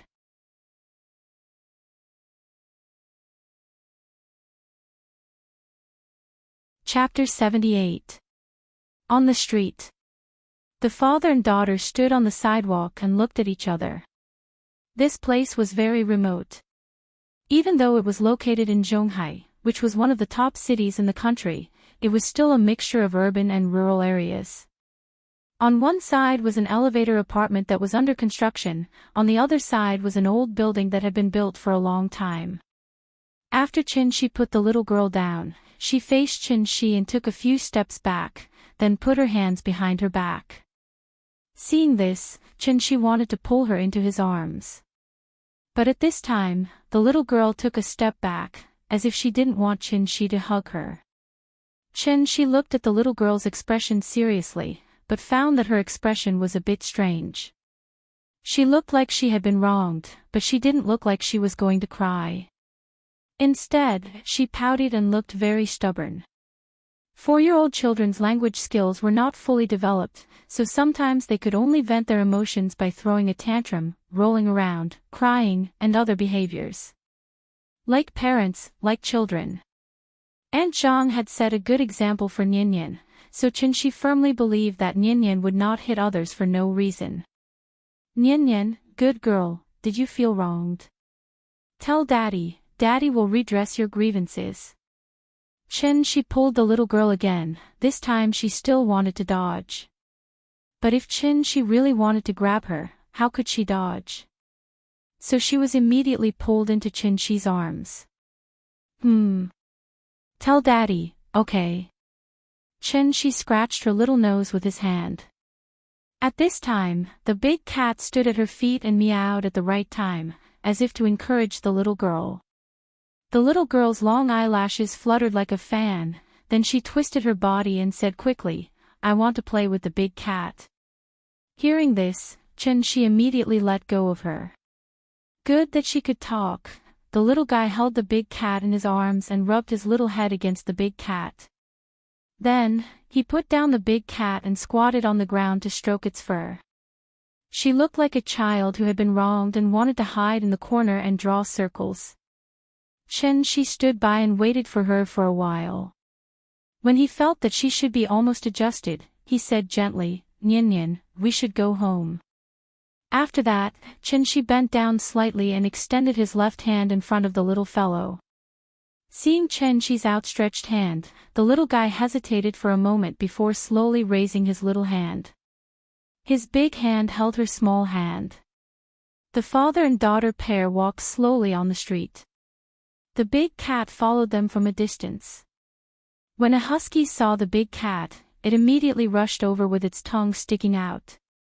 The big cat ignored it, so the husky snorted and circled around the big cat, huffing and puffing. Maybe it found it a little annoying. The big cat suddenly narrowed its eyes, turned its head and growled at the husky. Meow. The sound was not loud, but in an instant, the husky was so scared that its fur stood on end. It immediately jumped far away and ran faster than it came with its tail between its legs. It did not dare to look back and ran faster than it came. After arriving home, the little fellow seemed to have recovered a lot. Then, she sat directly on the sofa and watched cartoons by herself. Qin-shi changed his shoes. Seeing that she was so focused on the cartoons, he did not disturb her and walked into the kitchen wearing an apron. Qin-shi tinkled as she fiddled with pots and pans. Usually at this time, the little fellow would run into the kitchen very clingy, and then be gently pushed out by Qin-shi with a big smile. She obviously had something on her mind today. As long as humans were conscious, they would naturally have something on their mind. A 2-year-old child would have something on her mind, not to mention Nyan, who was already more than 4 years old. It was not difficult to guess a child's mind. In fact, Qin-shi had already guessed what was on her mind. It was precisely because of this that Qin-shi chose to let her be alone. A child who grew up in a normal environment must have been taught by their parents from an early age, don't hit people, don't bully people. This was the first time that Nyan had hit people. It was precisely because she knew that it was wrong to hit people that she had such complicated emotions when Qin-shi took her home. This was actually a manifestation of not daring to face her own mistakes. She did not regret it, but she definitely felt very wronged. Why was it that others bullied her, but she was the one who was scolded in the end? Even if Teacher Wang did not blame her, Shi did not blame her either. But at the moment when she hit people, there must be a child with a sense of justice who stood up, shouted that Nian hit people, and then ran to complain to the teacher. Many parents only paid attention to teaching their children not to hit people and not to bully people. But they did not properly guide their children what bullying was. Nian felt very wronged. Shi also felt a little helpless. Others bullied Nian, and Nian also hit others. Could it be that he, as a parent, had to come forward and kick the child to the moon? Some things seemed very simple, but when it came to it, it would become very complicated. During the meal, the little fellow was silent. After a few mouthfuls with the spoon, she threw the spoon away and sat on the sofa to continue watching TV. Seeing this, Shi also put down the chopsticks in his hand, then sat down and gently held her in his arms, and accompanied her to watch cartoons. Zhonghai was a coastal city. The sun rose and set very early. And as the sun continued to set, the room became darker and darker. Shi got up and was about to turn on the light in the room. At this time, the little fellow noticed his movements and thought that he was going to leave. She immediately pulled Shi's sleeve and said timidly, "Papa, I'm sorry." After saying that, her tears flowed out of her eyes like a dam that had been opened. Shi sat back on the sofa. He gently held the little fellow in his arms and comforted her. "Good girl, you didn't do anything wrong." Hearing this, she finally couldn't help crying out. Shi waited for her to cry for a while. When he saw that she slowly calmed down, he gently wiped her tears and asked with a smile, "Do you want Dad to beat him up for you?" The little fellow leaned in Shi's arms, thought for a while, but still shook her head gently. "No, the teacher said that it's wrong to hit people, it's good that you know." Shi rubbed the little fellow's hair very happily, then held her to turn on the light in the room. Then, Shi picked up the bowl and fed her step by step. When she shook her head and said that she was full, Shi wiped the corners of her mouth, then turned the little fellow's body to let her look at him. "Nian, remember. It's wrong to bully people, so don't bully people in the future. But if someone bullies you in the future, don't be afraid, beat him hard for me. Beat him until he doesn't dare to bully you in the future. Do you remember?" The little fellow looked at Shi blankly. Her expression was very cute, as if she hadn't come back to her senses. Looking at her cute little face, Shi couldn't help kissing her face.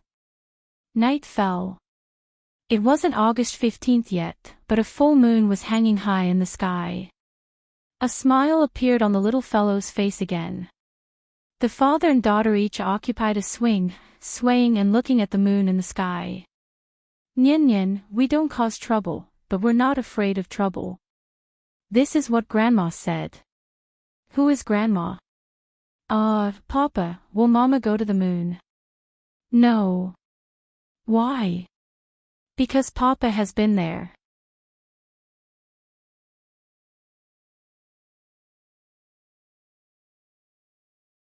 Chapter 79. The next morning.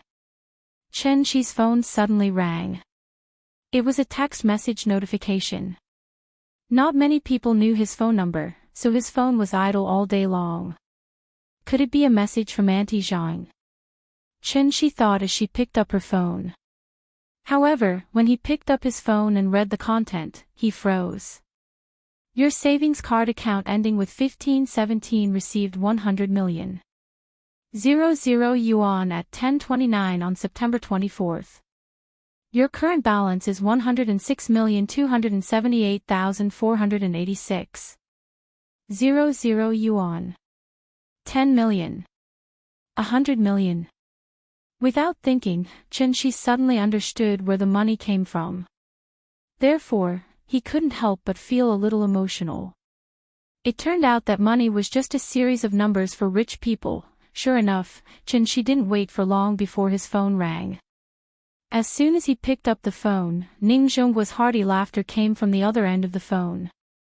Mr. Chen, the money. Did you receive it?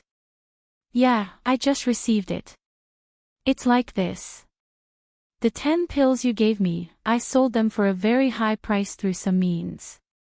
I transferred the extra money to your card. You wouldn't mind me doing this, right? Of course not, I already took the money for the pills. Even if you sold them for 1,000 times the price, that's your ability. It has nothing to do with me. I'm glad you understand. Ning Zhongguo laughed and paused for a second. He then suddenly said, today is the Mid-Autumn Festival. It's an old custom in our country to visit relatives and friends during the festival, so I bought some mooncakes and wanted to bring them to you. Do you think it's convenient? When Shi heard this, he couldn't help but laugh at Ning Zhongguo's words. The more he interacted with Ning Zhongguo, the more he saw Ning Zhongguo's businessman nature. It was a source of power that had been completely integrated into his blood, driving him to move in a direction that was profitable. In fact, there was no distinction between good and bad in a businessman's nature of seeking profit. There was only a distinction between good and bad methods. For example, the method that Ning Zhongguo was using now, Shi thought it was a very good method. This also allowed Ning Zhongguo to gain Shi's approval. Thinking of this, Shi nodded and said, okay, come, I'll wait for you at home. Hearing this, Ning Zhongguo suddenly laughed and said without any awkwardness, I'm already at the entrance of your neighborhood. Shi shook his head with a smile. He was truly speechless at old Ning's eagerness. Alright, wait for me. I'll come and get you. After hanging up the phone, Shi touched the little fellow's head and said, Daddy will be out for 2 minutes and will be back soon. You just sit here and don't run around, okay? Yes. The little fellow was busy watching the wonderful cartoon at 10:30 p.m. She didn't even turn her head. She just nodded and agreed. She gave the big cat a look, then walked to the door, changed his shoes, and left. Outside the neighborhood, Ning Zhongguo's car was parked somewhere. He was the only one at the gate, holding 2 exquisite gift bags in each hand. As soon as Shi walked out of the gate, Ning Zhongguo saw Shi's figure and quickly went to greet him. Mr. Chen, sorry to disturb you. How many times have I told you, you don't have to be so polite? Hearing this, Ning Zhongguo laughed and said matter-of-factly, it has nothing to do with being polite. You saved my life, so you're my savior. A drop of water should be repaid with a gushing spring, let alone a life-saving grace. So this is what I should do. Please don't treat me like an outsider. After that, Ning Zhongguo handed the gift bags in his hand to Shi and then introduced, the one on the left can't be bought outside. I specially went to Hong Kong to find a master to make it. It's a traditional palace craftsmanship. You have to taste it. You have children at home, so the one on the right is prepared for children. The shape is different from ordinary mooncakes. It's cartoon, colorful, and very cute. And it's all natural. There's absolutely no added color. I believe children will like it. Shi took the gift bags and thanked him with a smile. He then invited him to sit at home. However, Ning Zhongguo was a smart person, so he immediately shook his head and said very politely, I came here specifically to give you mooncakes. I don't have any other intentions, so I won't disturb you. I wish you a happy Mid-Autumn Festival. After Ning Zhongguo gave the mooncakes, he waved goodbye to Shi almost without any hesitation. Shi stood at the gate of the community and waited until Ning Zhongguo got into his oldest 6. Then, he glanced at the van that was parked a few dozen meters away. Sure enough, after Ning Zhongguo got in the car, the van behind immediately started, and then left far behind the A6. This is a bit interesting. Chen Shi held the gift bags and glanced at Ning Zhongguo's A6, then at the van behind it. He couldn't help but smile. Wei Xing Pharmaceutical Drug Analysis and Inspection Center. A staff member in a white coat came to Su Wei with a report and said, "Mr. Su, this is the composition test report of the pill, please take a look." Su Wei took the report and looked at it. He found that it was full of words, and there were many professional terms that he couldn't understand at all. "I don't understand these things, I only care about the conclusion.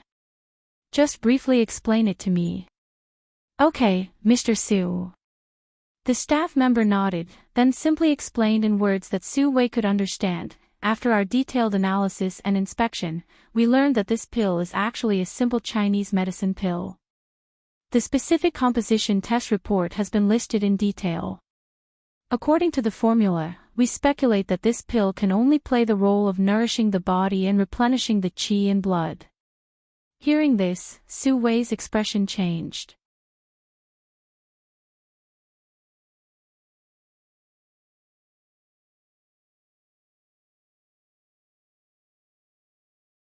Chapter 80. Chen Shi returned home with the mooncakes in his hand. The little fellow was still sitting on the sofa, watching cartoons obediently. From time to time, she would be amused by the plots in the cartoons. Big Cat also liked watching cartoons recently. This fellow was very clever, but it was probably because it had stayed in the mountains for a long time and had not seen much of the world. Therefore, when the little guy was watching cartoons, it usually did not run around. Instead, it obediently lay beside the little guy and watched with the little guy. When he saw something happy, Big Cat would even rub his body against the little fellow. He was really becoming more and more like a cat. When Chen Shi came back, the gift bag in his hand immediately attracted the little fellow's attention. She didn't even watch the cartoon. She jumped off the sofa and ran over. "Papa, what did you buy?" As she spoke, she reached out to grab the gift bag. Seeing this, Chen Shi handed her the gift bag on the left. This gift bag was not heavy, but it was a little big. It was about the same size as Nike's medium-sized bag. She carried the gift bag with both hands back to the sofa. After throwing the gift bag on the sofa with some effort, she climbed onto the sofa and then knelt down to open the gift bag. After opening it, she took out a box from inside. The box was very beautiful. There were some cartoon characters printed on it. It looked very exquisite. The little fellow was immediately attracted. She could not wait to open the box. Inside, there were 12 mooncakes with various animal prints on them. These mooncakes weren't big and were slightly smaller than ordinary mooncakes. Furthermore, they were all of different colors, all of which were warm colors. Just looking at them was enough to whet one's appetite. After Chen Shi put down the other bag, he came to the little fellow and sat down. "Yo, the 12 zodiacs. Can you recognize the animals on them?" "I can recognize them. This is a horse, this is a monkey, this is a pig, this is a rabbit." The little fellow stretched out her small hand and pointed at each mooncake. Then, she reported their names. Suddenly, she stopped and took the light yellow mooncake in her hand. "This is a dragon. I am a dragon. It's mine." The little fellow held the mooncake and giggled. After saying that, the little girl didn't hold back and directly took a bite of it. She chewed 2 mouthfuls, but before she could swallow, she puffed up her cheeks and put the remaining half of the mooncake in front of Chen Shi's mouth. Then, she mumbled, "Papa, this mooncake is so delicious, you eat it too." Seeing this, Chen Shi gently took a bite. Not bad. It tastes like cantaloupe." This mooncake was not a traditional mooncake. The outer shell was a little crispy, and when bitten, it would emit a milky fragrance. When placed in the mouth and tasted it carefully, one would be able to taste the sweet taste of honeydew. Its filling was like glutinous rice, soft but not sticky to the teeth. There were also some coconut-like things mixed in it, which was very delicious. To be honest, this thing could not be considered a mooncake at all, but a dessert.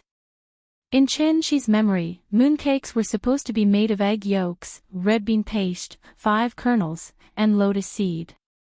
Although it wasn't as delicious as the one in his mouth, it was more traditional.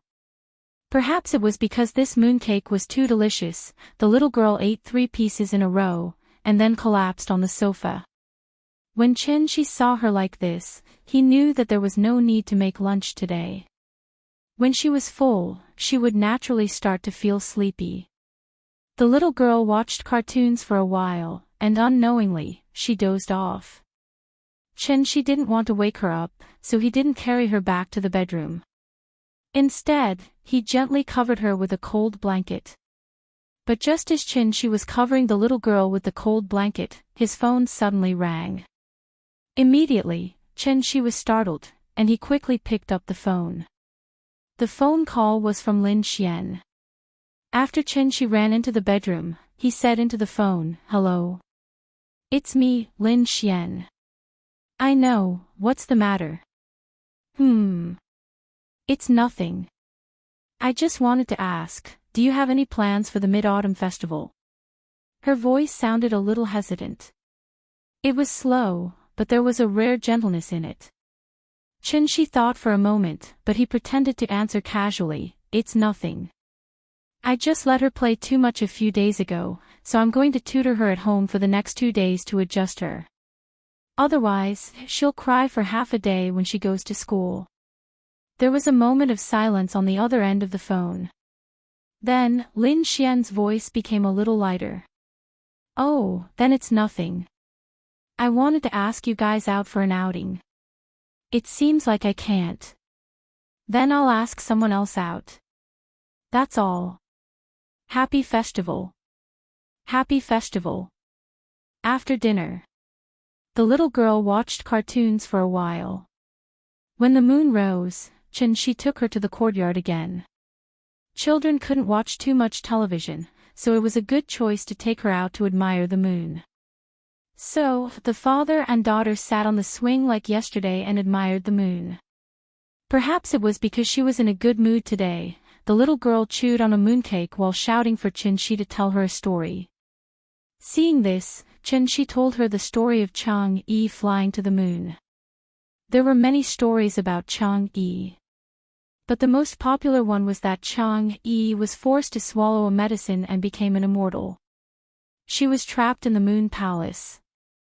According to the legend, when the descendant shot down the sun, the Queen Mother of the West gave him a medicine of immortality. The descendant gave the medicine to Chang-Yi for safekeeping.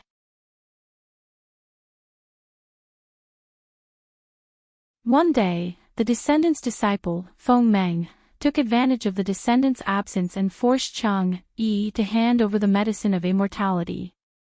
Chang-Yi refused, and Feng Meng threatened her life. In desperation, Chang-Yi had no choice but to swallow the medicine of immortality.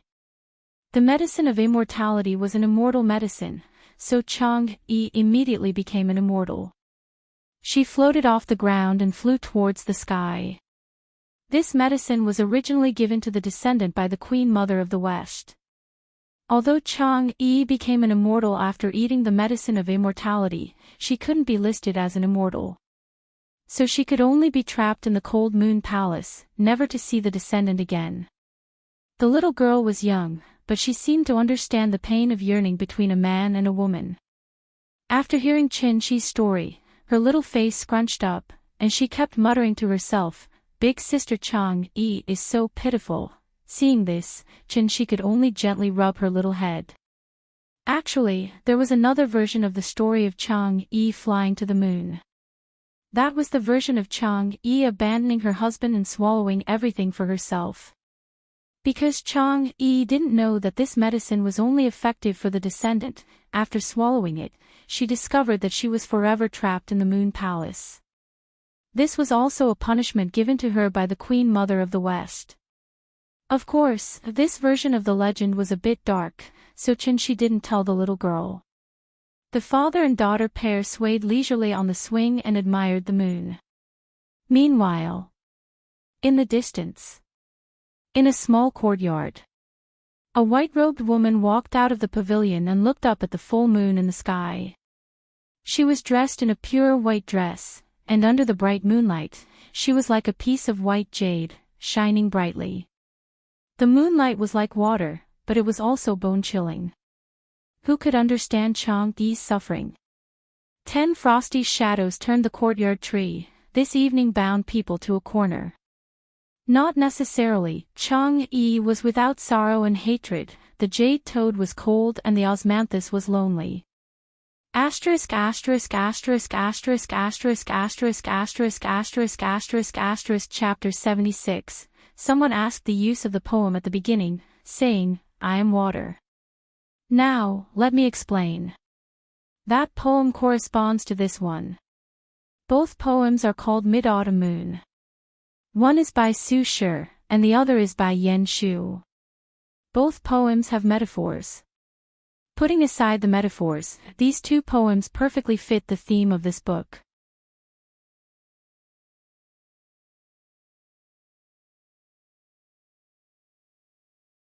Chapter 81. With 100 million in cash, even in a first-tier city like Shanghai, he could be considered rich. However, Chen Shi did not seem to have the awareness of being rich.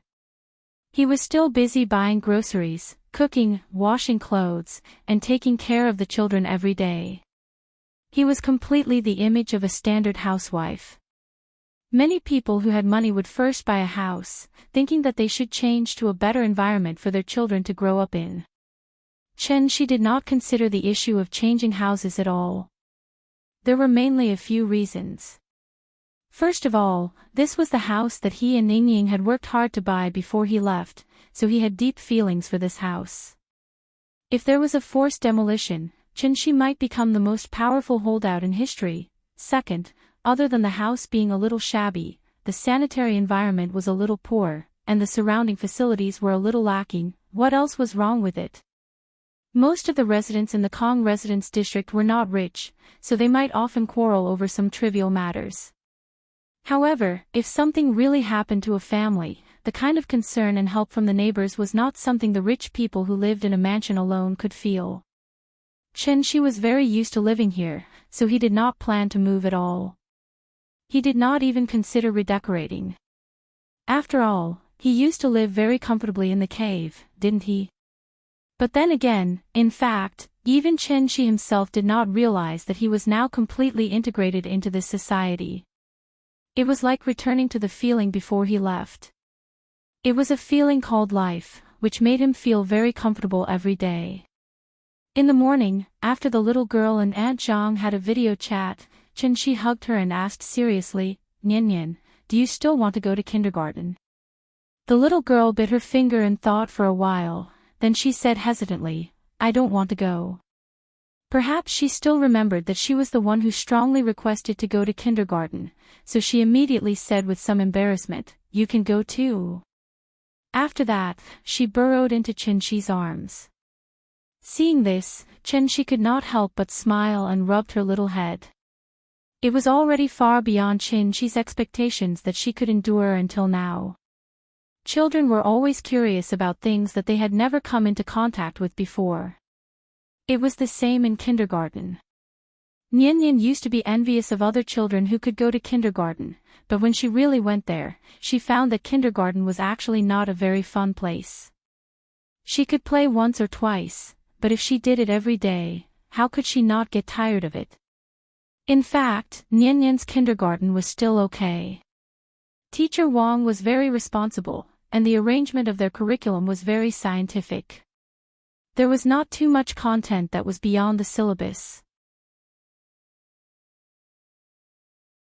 It was unlike some kindergartens where children were taught addition and subtraction within 10 in the middle class.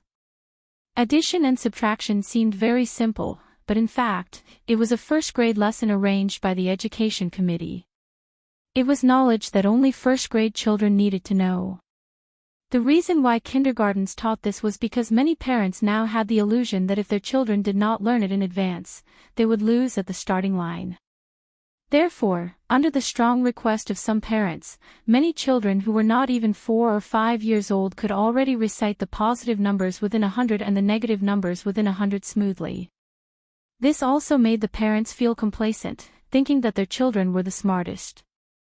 But in fact, this was the result of forcing children to remember, and not the result of children actively understanding the memory. In other words, this kind of education method was actually wrong. Except for a very small number of geniuses, normal children were basically at the perception and action thinking stage before the age of 3. From the age of 3 to 6, they were at the concrete image thinking stage. It was not until the age of 6 that children entered the early school years. For example, memorizing mathematical formulas, English words and sentences, tang and song poems, and mathematical formulas were all learning that emphasized memory. Learning too early was harmful and not beneficial. Why was this? Because children's brains were very malleable. Letting children learn by rote too early would greatly reduce the malleability of the brain, and thus affect the child's imagination. In addition, forced memorization would also increase the child's psychological stress and reduce the child's interest in learning. When the child really started learning in the first grade, semester fatigue would suddenly appear, and the child would not have the heart to learn at all. The young brain needed balanced development. Although the simple memory early development of the child's left brain, it inhibited the development of the right brain, hindering the full development of the brain. Chen-shi did not understand these things very well. His idea was actually very simple, and that was to create a comfortable and happy childhood for Ninian. Chen-shi did not ask Ninian to go to Tsinghua University or Peking University, so compared to grades, Chen-shi was more concerned about whether he could create the right values, outlook on life, and worldview for Ninian. In this era, the right values were more important than anything else. Don't do evil, don't be cheap, don't be a saint, don't be promiscuous, confident but not arrogant, strong but not stubborn, clear distinction between right and wrong, fair and objective when looking at problems, decisive and not sloppy when finding a problem. It took 10 years to build a tree, but 100 years to cultivate people. Chen-shi had a long way to go. After thinking carefully for a while, Chen-shi held the little fellow and asked gently, "Since you don't want to go to kindergarten, then don't go, okay?" Hearing this, the little fellow immediately jumped up excitedly, hugging Chen-shi's neck and giggling, "I don't want to go. Papa is so nice. Muah." She was now more and more clingy to Chen-shi, and of course, she did not want to be separated from Chen-shi. After laughing for a while, the little fellow suddenly tilted her head and thought for a while, then pouted and asked, "But, the teacher said that adults have to go to work, and children have to go to school. If I don't go to kindergarten, then what should I do?" Chen-shi gently pinched her little nose, then said with a smile, "You're still young. You just need to eat more and grow up quickly. Children can do what they like, so I won't force you. Since you like to play so much, I'll take you to Shangjing, okay?" Where is Shangjing? Shangjing is the capital of our country. There are the Forbidden City, Tiananmen Square, and the Great Wall there. Do you want to see it? Hearing this, the little fellow was immediately interested in Chen-shi. She stood on Chen-shi's legs and jumped up and down. "I want to go. Yes. I want to see the Great Wall." She did not know about the Forbidden City in Tiananmen Square, but she had seen the Great Wall in children's picture books since she was a child, so she was immediately interested. "Then we'll set off tomorrow. When it's National Day, I can take you to Shangjing to see the military parade." Okay. Every festive season, he missed his family. Perhaps he was infected by the festive atmosphere. Chen-shi suddenly missed his family very much. Nian and Ying were his only family in this world. Ying went to Shangjing 3 years ago, and since then, there had been no news of her. After this period of time, the little fellow had gradually adapted to the days when Aunt Zhang was not around. As long as her father was around, she would not be afraid of anything unfamiliar. It was precisely because of this that after careful consideration, Qinshi finally made the decision. It was time to take the little fellow on a journey to find Ying. A child could not live without a mother. And he could not live without a wife. Shang Jing. We're coming. Thank you, Lulu died July, for your great reward. Thank you, would you use 001, for the 10,000 coin reward. Thank you too, a leaf of red maple from newly transformed Crow Cave, for your great reward. I'll check this chapter from time to time. Some readers may have scolded me before, but they have high resistance to drugs, so they still read until now. So, I have to apologize to you, because as long as it's a bad review, I'll delete the post and permanently ban it. But I only know how to ban it, and I don't know how to unban it.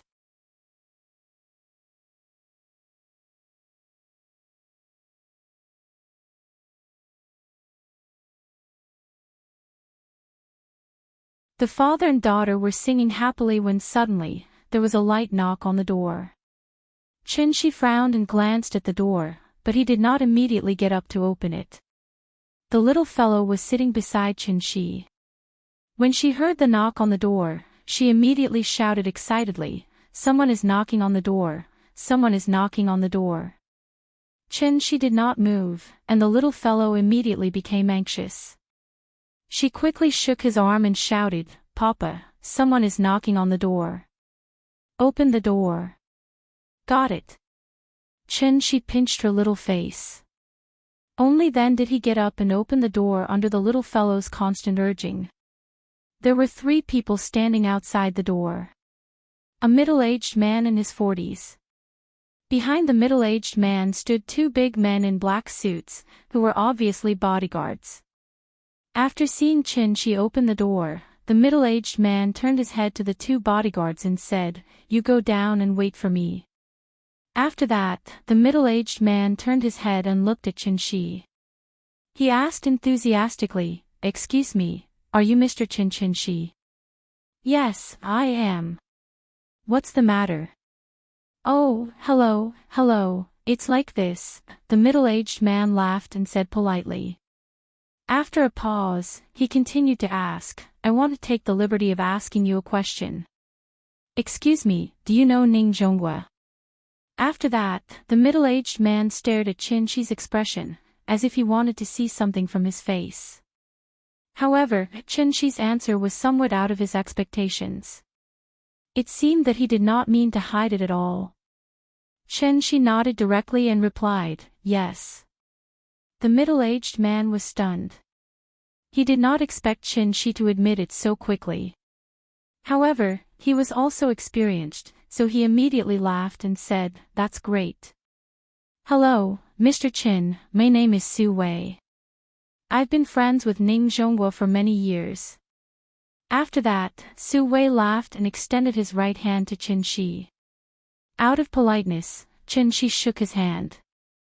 Su Wei saw that Qinshi's attitude towards him was quite friendly, so he looked around. After confirming that there was no one else around, he said mysteriously, "Mr. Qin, I have something to talk to you about. I wonder if you're free now." After that, Su Wei glanced behind Qinshi, hinting that he wanted to enter the house. However, Qinshi had no intention of letting him in. He said directly, "The family next door went out for the Mid-Autumn Festival yesterday. If you have anything to say, say it here." Listening to his tone, he seemed to be a little impatient. Seeing this, Su Wei could only look around again and said in a low voice, "I'm here this time mainly to talk to you about the pill, so it might be a bit inconvenient to talk here." Hearing this, Qinshi suddenly laughed. After he looked at Su Wei from head to toe, he looked at Su Wei and said, "You're very good.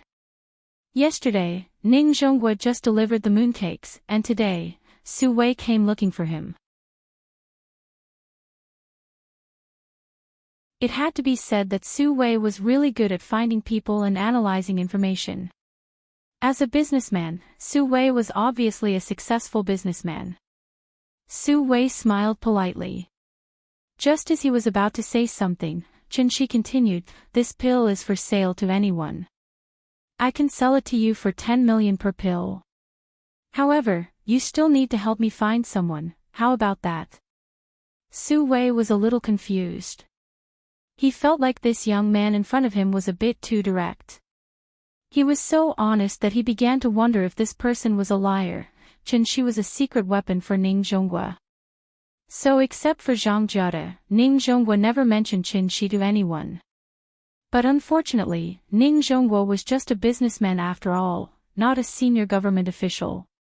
So he couldn't hide a secret at all. Therefore, Su Wei easily learned about the existence of Chen Shi from the driver. Although the price was a bit high, everything was worth it. When Su Wei learned from the driver that Ning Zhonghua respected a young man very much, he immediately sent people to investigate this young man. Although he was still a little uncertain whether the pill in Ning Zhonghua's hand was obtained from this young man. But there was no doubt that this young man was definitely not simple.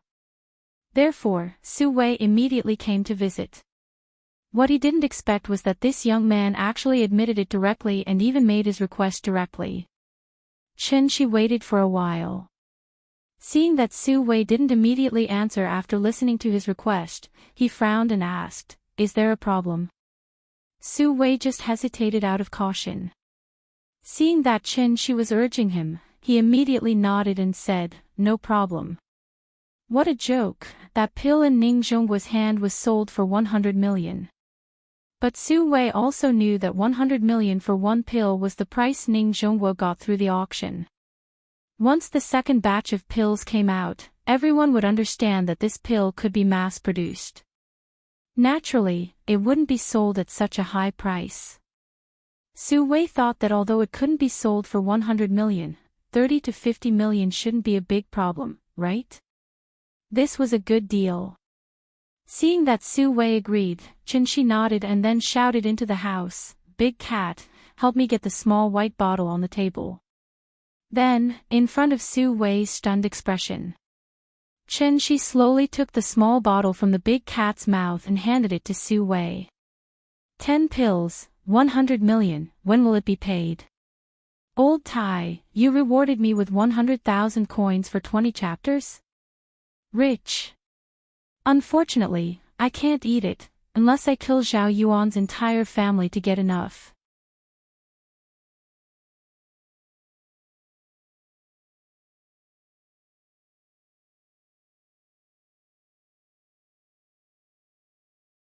As the saying goes, Shangjing is noble, Zhonghai is foreign.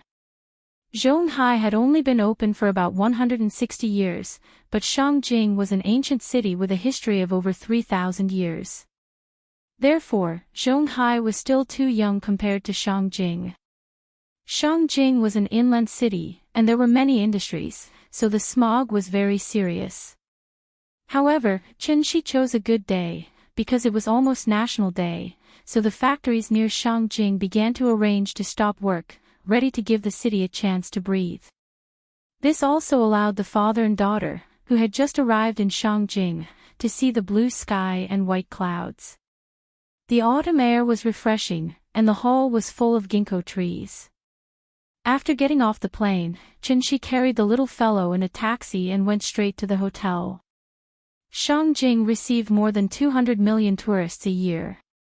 It was a very developed tourism city, and now it was the Mid-Autumn Festival, so Chen Shi searched for a long time before he found a 5-star hotel with empty rooms near the Summer Palace. The hotel was called Pear Garden, and the architectural style leaned towards the ancient Chinese style. As soon as the father and daughter walked into the hotel, it was as if they had arrived at an ancient palace. There were pavilions, corridors, cornices, and arches everywhere. It really had a special charm. The little fellow had been in Zhonghai for a long time, and suddenly came to a place full of cultural heritage, and was deeply attracted in an instant. The cost of living in Shangjing was much higher than in Immerse, so the same high-end villa suite, the same single-family courtyard, the price of the pear garden was as high as 18,000 yuan. There was no hot spring in this courtyard, so the little fellow pouted and was very unhappy. But when she walked into the room and came to the master bedroom, she immediately became excited, and jumped onto the bed, and then happily rolled on the bed. It was a frame bed with a moon cave door, and there were red sandalwood dragons on the 4 pillars. In addition, the size of the bed was obviously much larger than an ordinary bed, so it looked a bit like the bed of an emperor. The little fellow seemed to like this smell, so she was unwilling to get up from the bed. Perhaps the flight was tiring, the little fellow lay down for a while and actually fell asleep just like that. Seeing her comfortable appearance, the big cat also jumped onto the bed, and then curled up next to the little fellow to take a nap. She glanced at the little fellow, and then gently covered the little fellow with the quilt. He silently sat at the end of the bed, quietly looking at the little fellow's sleeping face. After an unknown amount of time, the sun had already set, and the little fellow slowly woke up. She sleepily rubbed her eyes, and then seemed to be frightened by the dim room, and quickly sat up with her hand supporting her.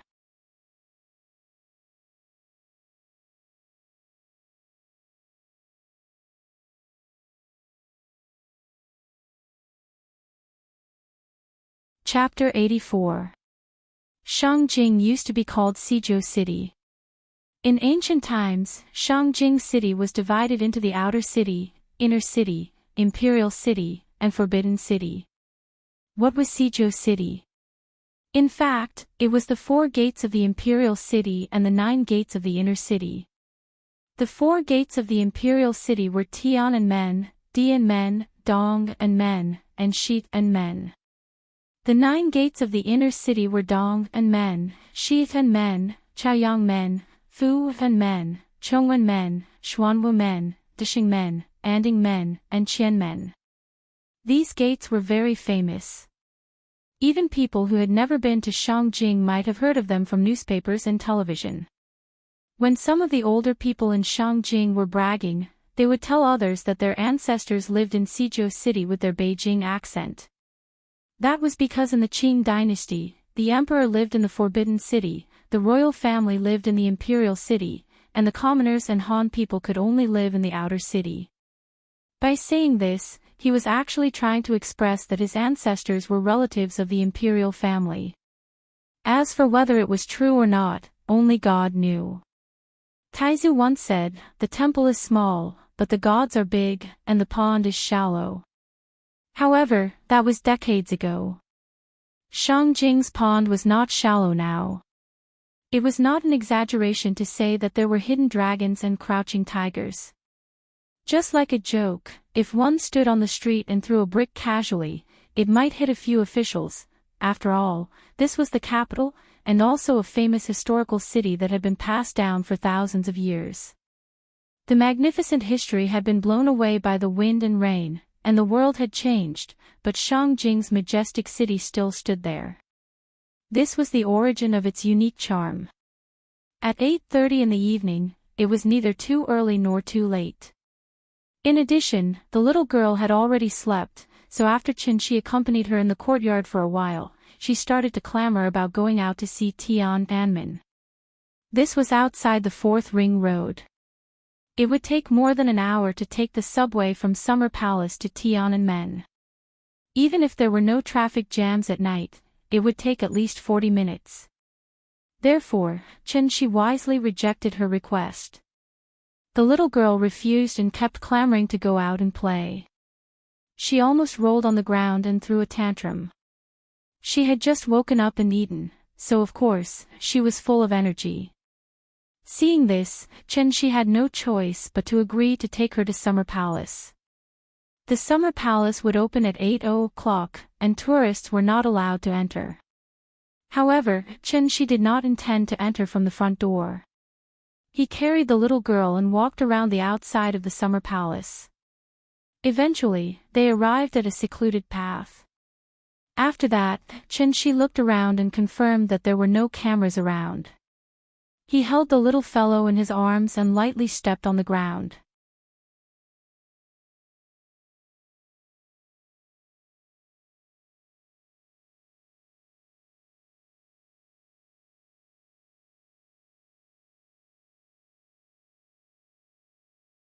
Chapter 85.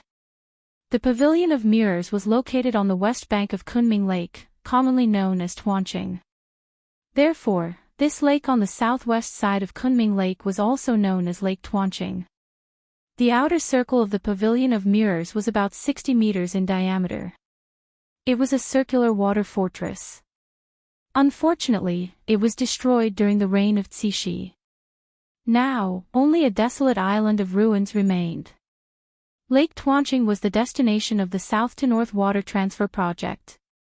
It was also the main source of drinking water in Shangjing.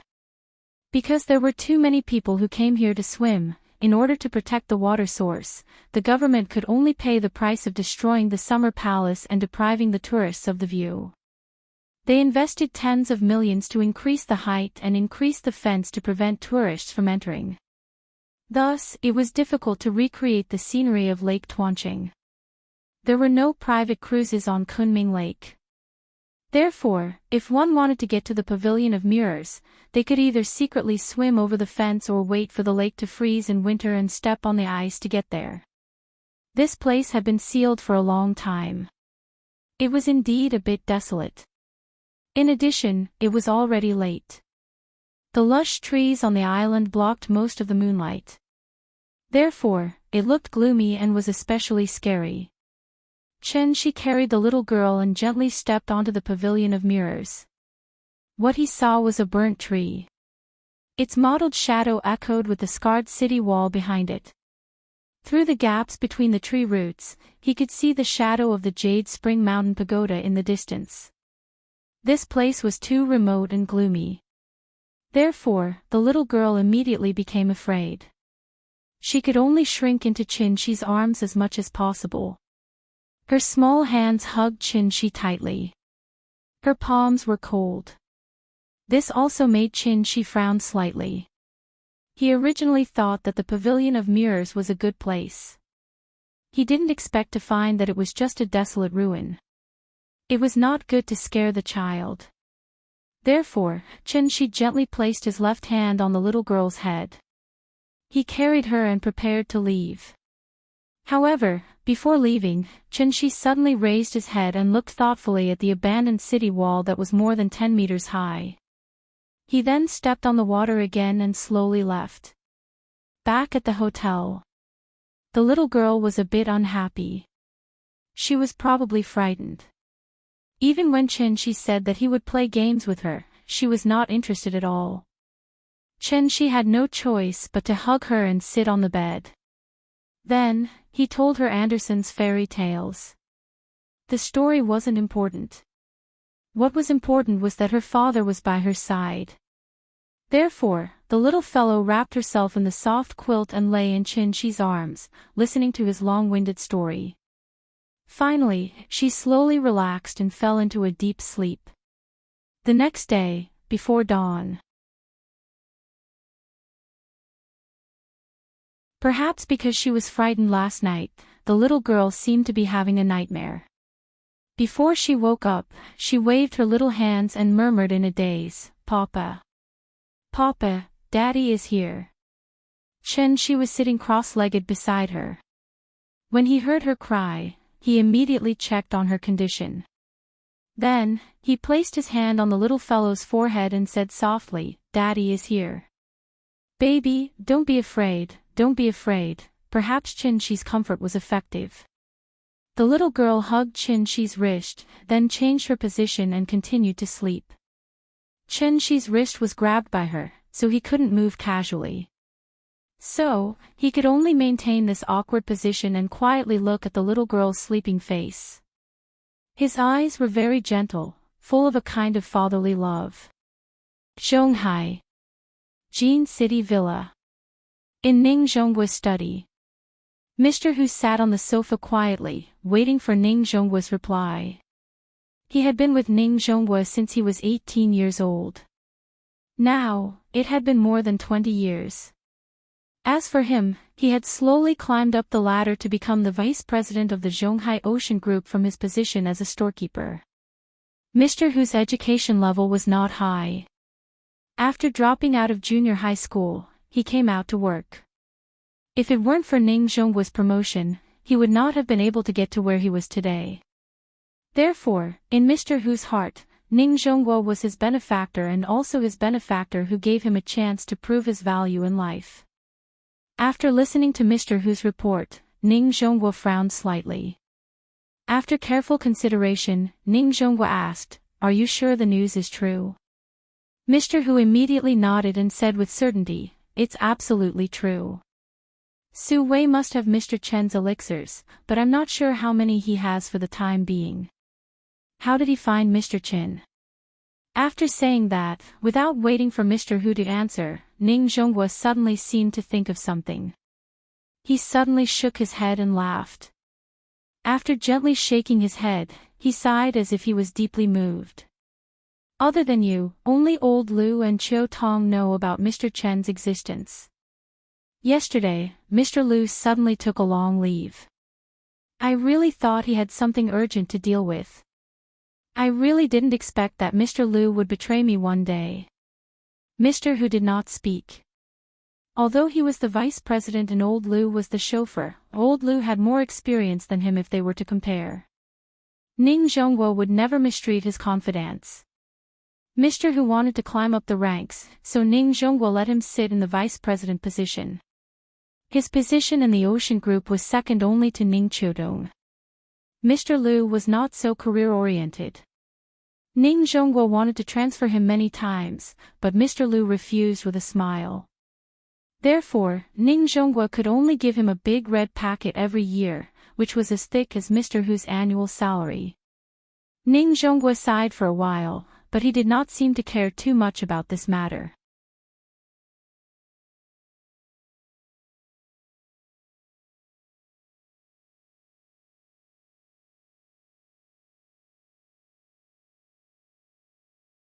Chapter 86.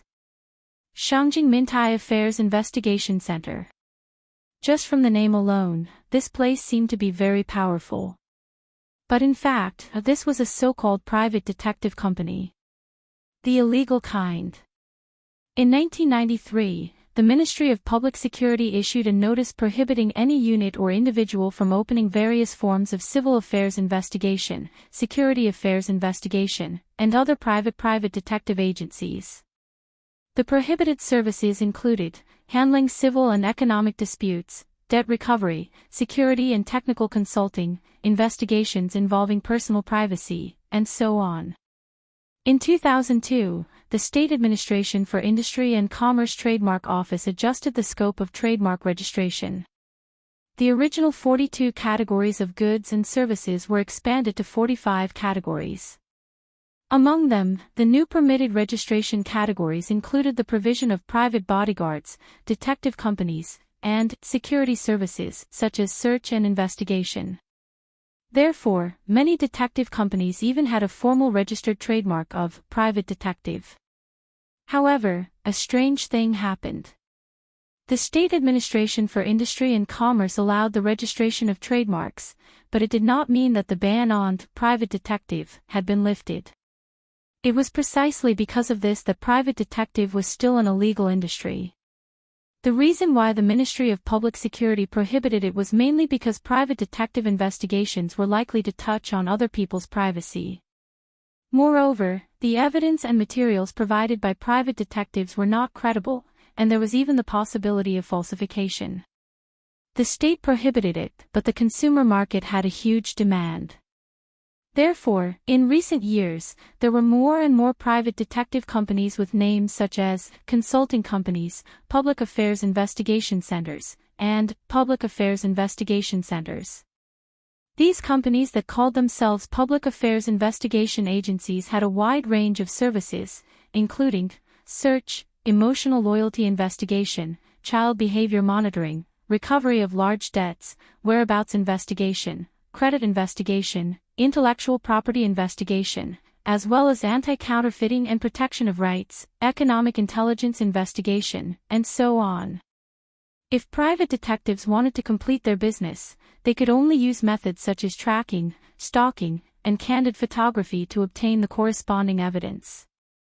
However, this kind of evidence collection method would inevitably seriously infringe on the privacy of the investigated person, and may even endanger the normal production and living order of other people, causing innocent victims.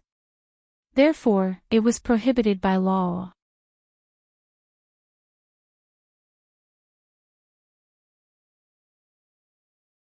Because of the special nature of the work, the employees would receive a living allowance of 200 yuan per day during the performance of the business. Even so, taking everything into account, how much was an employee's monthly salary? 50 million. Feng Mintai could immediately pull out a reinforced company of people to serve the god of wealth in front of him. Moreover, their industry was different from other industries. The industry had frequent exchanges, and there was no competition among the same industry. Similar to the business of finding people, when he received a commission, his colleagues from all over the country would take the initiative to disclose relevant clues to him. Then, he would distribute the information to his colleagues. Wasn't it difficult to find a person who owed money and ran away, hiding in a small county town? But didn't they also catch one accurately? Finding people was too easy. Therefore, even with Feng Mintai's current self-cultivation, he was so excited that he almost jumped up. Their industry usually required a deposit of 20%. However, because the contract amount was too large, Feng Mintai only symbolically asked for a deposit of 100,000 yuan. Then, he patted his chest and promised that he could definitely find this person. The god of wealth seemed to be very satisfied with Feng Mintai's professionalism. After listening to his bragging, he decisively paid the deposit, then carried the child and prepared to leave. Seeing this, Feng Mintai immediately called for 2 lackeys. The 3 of them escorted the god of wealth all the way downstairs. Then, they nodded and bowed as they respectfully sent the god of wealth off. After the god of wealth left, one of the lackeys asked with a little doubt, "Boss, who is that? Didn't you say that we have to pay attention to style now? Why do I feel that our behavior just now was very degrading?" Hearing this, Feng Mintai jumped up and slapped him on the back of the head. Then, he shouted loudly, "Degrading, degrading, what else do you know other than cutting people? That's the god of wealth, my grandpa, and also your grandpa. Do you understand? Learn from me, all of you. Let's go up and have a meeting. Call those guys back. Let's get to work." After explaining the task to Feng Mintai, Chen Shi took the little girl straight to Tiananmen, ready to play in Shangjing. What he didn't know was, just as he was looking for the help of a private detective, in Zhonghai, Ning Zhonghua and Su Wei also took action. 2 big networks were launched from 2 super first-tier cities in Huaxia at the same time. They were bound to find that person for him. "Brother, don't rush me. The big plot is about to unfold. It's not like the previous small plot. Let me adjust the plot properly. After all, quality is more important than quantity."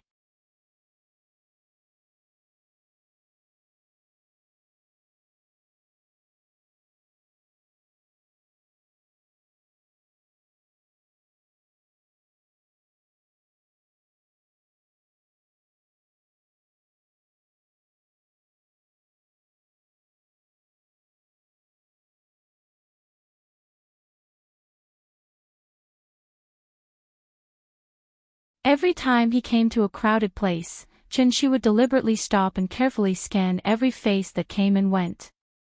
Although Chen Shi had lost his divine sense, his 5 senses were still far superior to ordinary people, so even if it was just a face-to-face encounter, he could still accurately remember the appearance of that person.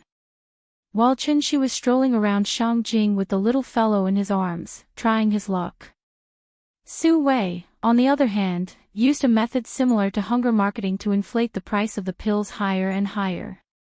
Because Ning Zhonggua's first batch of medicinal pills paved the way, the 10 patients who had already taken the medicinal pills and whose physical condition had improved greatly all spread the news. Under the effect of 1 to 10, 10 to 100, the news instantly spread to the ears of the rich and powerful all over the country. Everyone began to inquire about the origin of this medicinal pill. 50 years of age is not considered a natural lifespan. The living conditions of modern people are getting better and better, and their lifespans are getting longer and longer, so many people are still in good health even if they are 50 years old. However, some middle-aged and elderly people with weaker physiques will gradually suffer from various diseases because of the decline of their immune function. Only people who have been tortured by illness will know how strong it is to be able to live optimistically while being tortured by pain every day. Although Su Wei was a business tycoon, he was not proficient in marketing. Su Wei first looked for Chen Shi to buy medicine mainly because he was in the pharmaceutical industry, so he was so sensitive to medicinal pills and went straight to the door. But he didn't expect that after the first 10 medicinal pills of Ning Zhongguo were fermenting and brewing, when the news that he still had 10 pills in his hand spread, the entire Zhonghai went crazy. The more the news spread, the more amazing it became. So much so that several big shots in Shangjing personally called him when they heard the news, and Su Wei had to reluctantly give away 3 pills. This was modern society. Technological progress has constantly improved efficiency, and the rhythm of life is 10,000 times faster than in the Ming dynasty. How long would it take for a secret that was not a secret to spread throughout the country? Su Wei now had a deep understanding of this. This was King wonderful experience that was both painful and delightful. Chen Shi's medicinal pills were not omnipotent, but when one of the patients with terminal cancer took it, this medicine became popular. Although the illness was not cured, at least it was temporarily under control and would not continue to worsen. At the same time, it also significantly improved the patient's mental condition. What's more, this medicine really had a certain effect. It was completely enough to make people go crazy.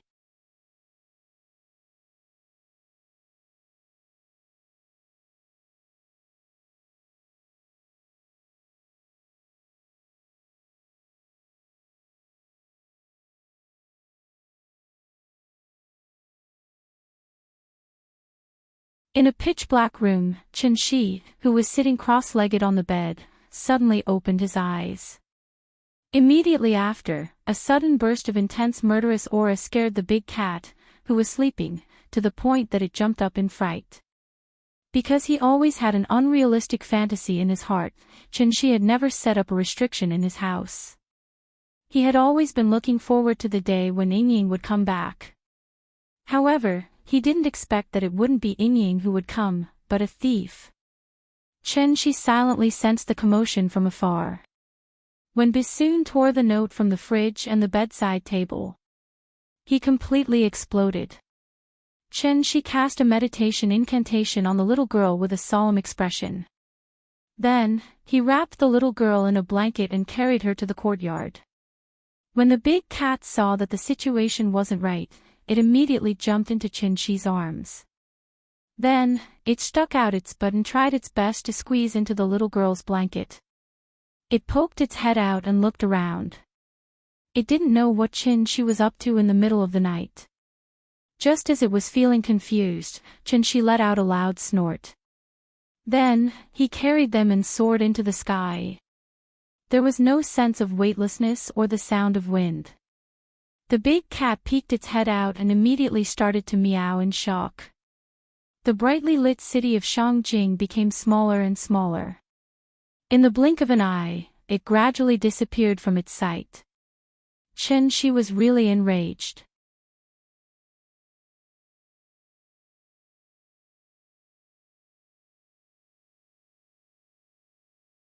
Chapter 90. Ning Zhongguo and Su Wei stood in the living room as they helplessly watched Bisoon and Ruan Chuntang rummaging through Chen Shi's house. This was the first time they stepped into Chen Shi's house, but they didn't expect to enter in this way. The two of them looked at each other at the same time. Su Wei's eyes were a little helpless. Ning Zhongguo's eyes were filled with anger. It clearly had nothing to do with him, but this time, it was all because of Su Wei, that old bastard. Ning Zhongguo had a rough understanding of Chen Shi's personality. He usually looked like an easygoing person, but this kind of person usually had a fixed bottom line. As long as the bottom line wasn't touched, then everything could be discussed. But once someone touched the bottom line, this kind of person would be even more terrifying than a madman. Especially when this madman had some unimaginable abilities. Chen-Chi's house wasn't big and didn't have any valuable furnishings. Some of the furniture in the house were even antiques that had been used for several years. Auntie Zhang's room had already been vacated, so the two Nanyang people focused on the master bedroom. Because it was 4:00 in the morning, they were afraid of waking up the neighbors, so they tried to control their movements to avoid making too much noise. The bed was turned over, no. The closet was turned over, no. The fridge was turned over, no. Thieves weren't as picky as the owner. They opened the drawers and threw things out crazily. Their destructive power was definitely far greater than a husky's. Ning Zhonghua looked at the messy room in front of him and frowned. At this point, he could only pray that the two Nanyang people could find the pill. As for Chen-Chi's reaction. To be honest, Ning Zhonghua didn't dare to think that way, but he didn't have to think about it. Because Chen-Chi arrived. Chen-Chi walked into the room without warning and appeared in front of Ning Zhonghua and Su Wei. The two tycoons of the business world were stunned, then they did the same thing at the same time. Which was, they rubbed their eyes with their hands. Perhaps because they were too confident in their abilities, Bassoon and Luan Chuntang didn't tie them up. When Ning Zhonghua finished rubbing his eyes and saw Chen-Chi standing in front of him, he was so excited that he couldn't even speak properly. Mr. Chen. You're back. Chen-Chi looked at his love nest expressionlessly. This was his and Ying Ying's love nest. But now, his love nest was destroyed like this. It was a very complicated feeling. It was as if the last piece of pure land that one cherished the most in one's heart had been used as a public toilet, and one could casually defecate and urinate on it. Ning Zhonghua carefully looked at Chen-Chi's face. Even when Chiu Tong told him to get lost, he didn't have this expression's face. All of a sudden, Ning Zhonghua felt that his entire body was covered with a cold sensation.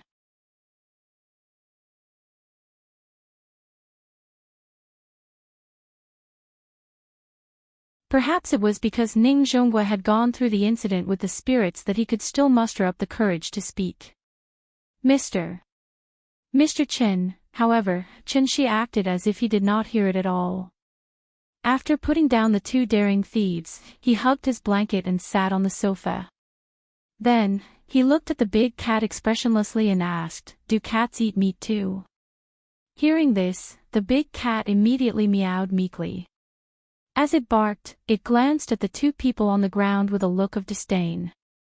Its appetite was now very picky. Whatever the little guy ate, it would eat. It was so arrogant. All right. Drag them out first. Drag them far away and don't let anyone discover them. Meow. The big cat let out an unhappy cry before reluctantly crawling out of the blanket. Then, its body expanded at a speed visible to the naked eye under Ning Zhonghua and Su Wei's terrified gazes. Duh. Duh. Monster. He watched as the kitten in front of him suddenly turned into a pure black adult leopard. This time, even Ning Zhonghua was scared stiff. This book will be published on November 1st. If nothing goes wrong, it will be published on January 1st. When I published the book, it was 1 chapter a day. When it was recommended, it changed to 2 chapters a day. Now, it's 200,000 words, so it'll be around 250,000 words by January 1st, 250,000 words. This was Chidian's normal standard, okay? Don't compare me to those fantasy leveling up novels. I'll write 1 chapter for each level, and 2 or 3 chapters for each battle. I can't compare, anyway. I'll try my best to write, because your urging is a form of recognition. I'll try my best. From now on, I won't play games anymore. You're tuning into the LoveLore Library YouTube channel. We're so grateful for your support and don't forget to subscribe to join us on this incredible journey through captivating stories. Your generosity through donations truly makes a world of difference, as it's the primary source of revenue that allows me to expand and enhance this channel for you. Thank you from the bottom of my heart for being a part of this adventure.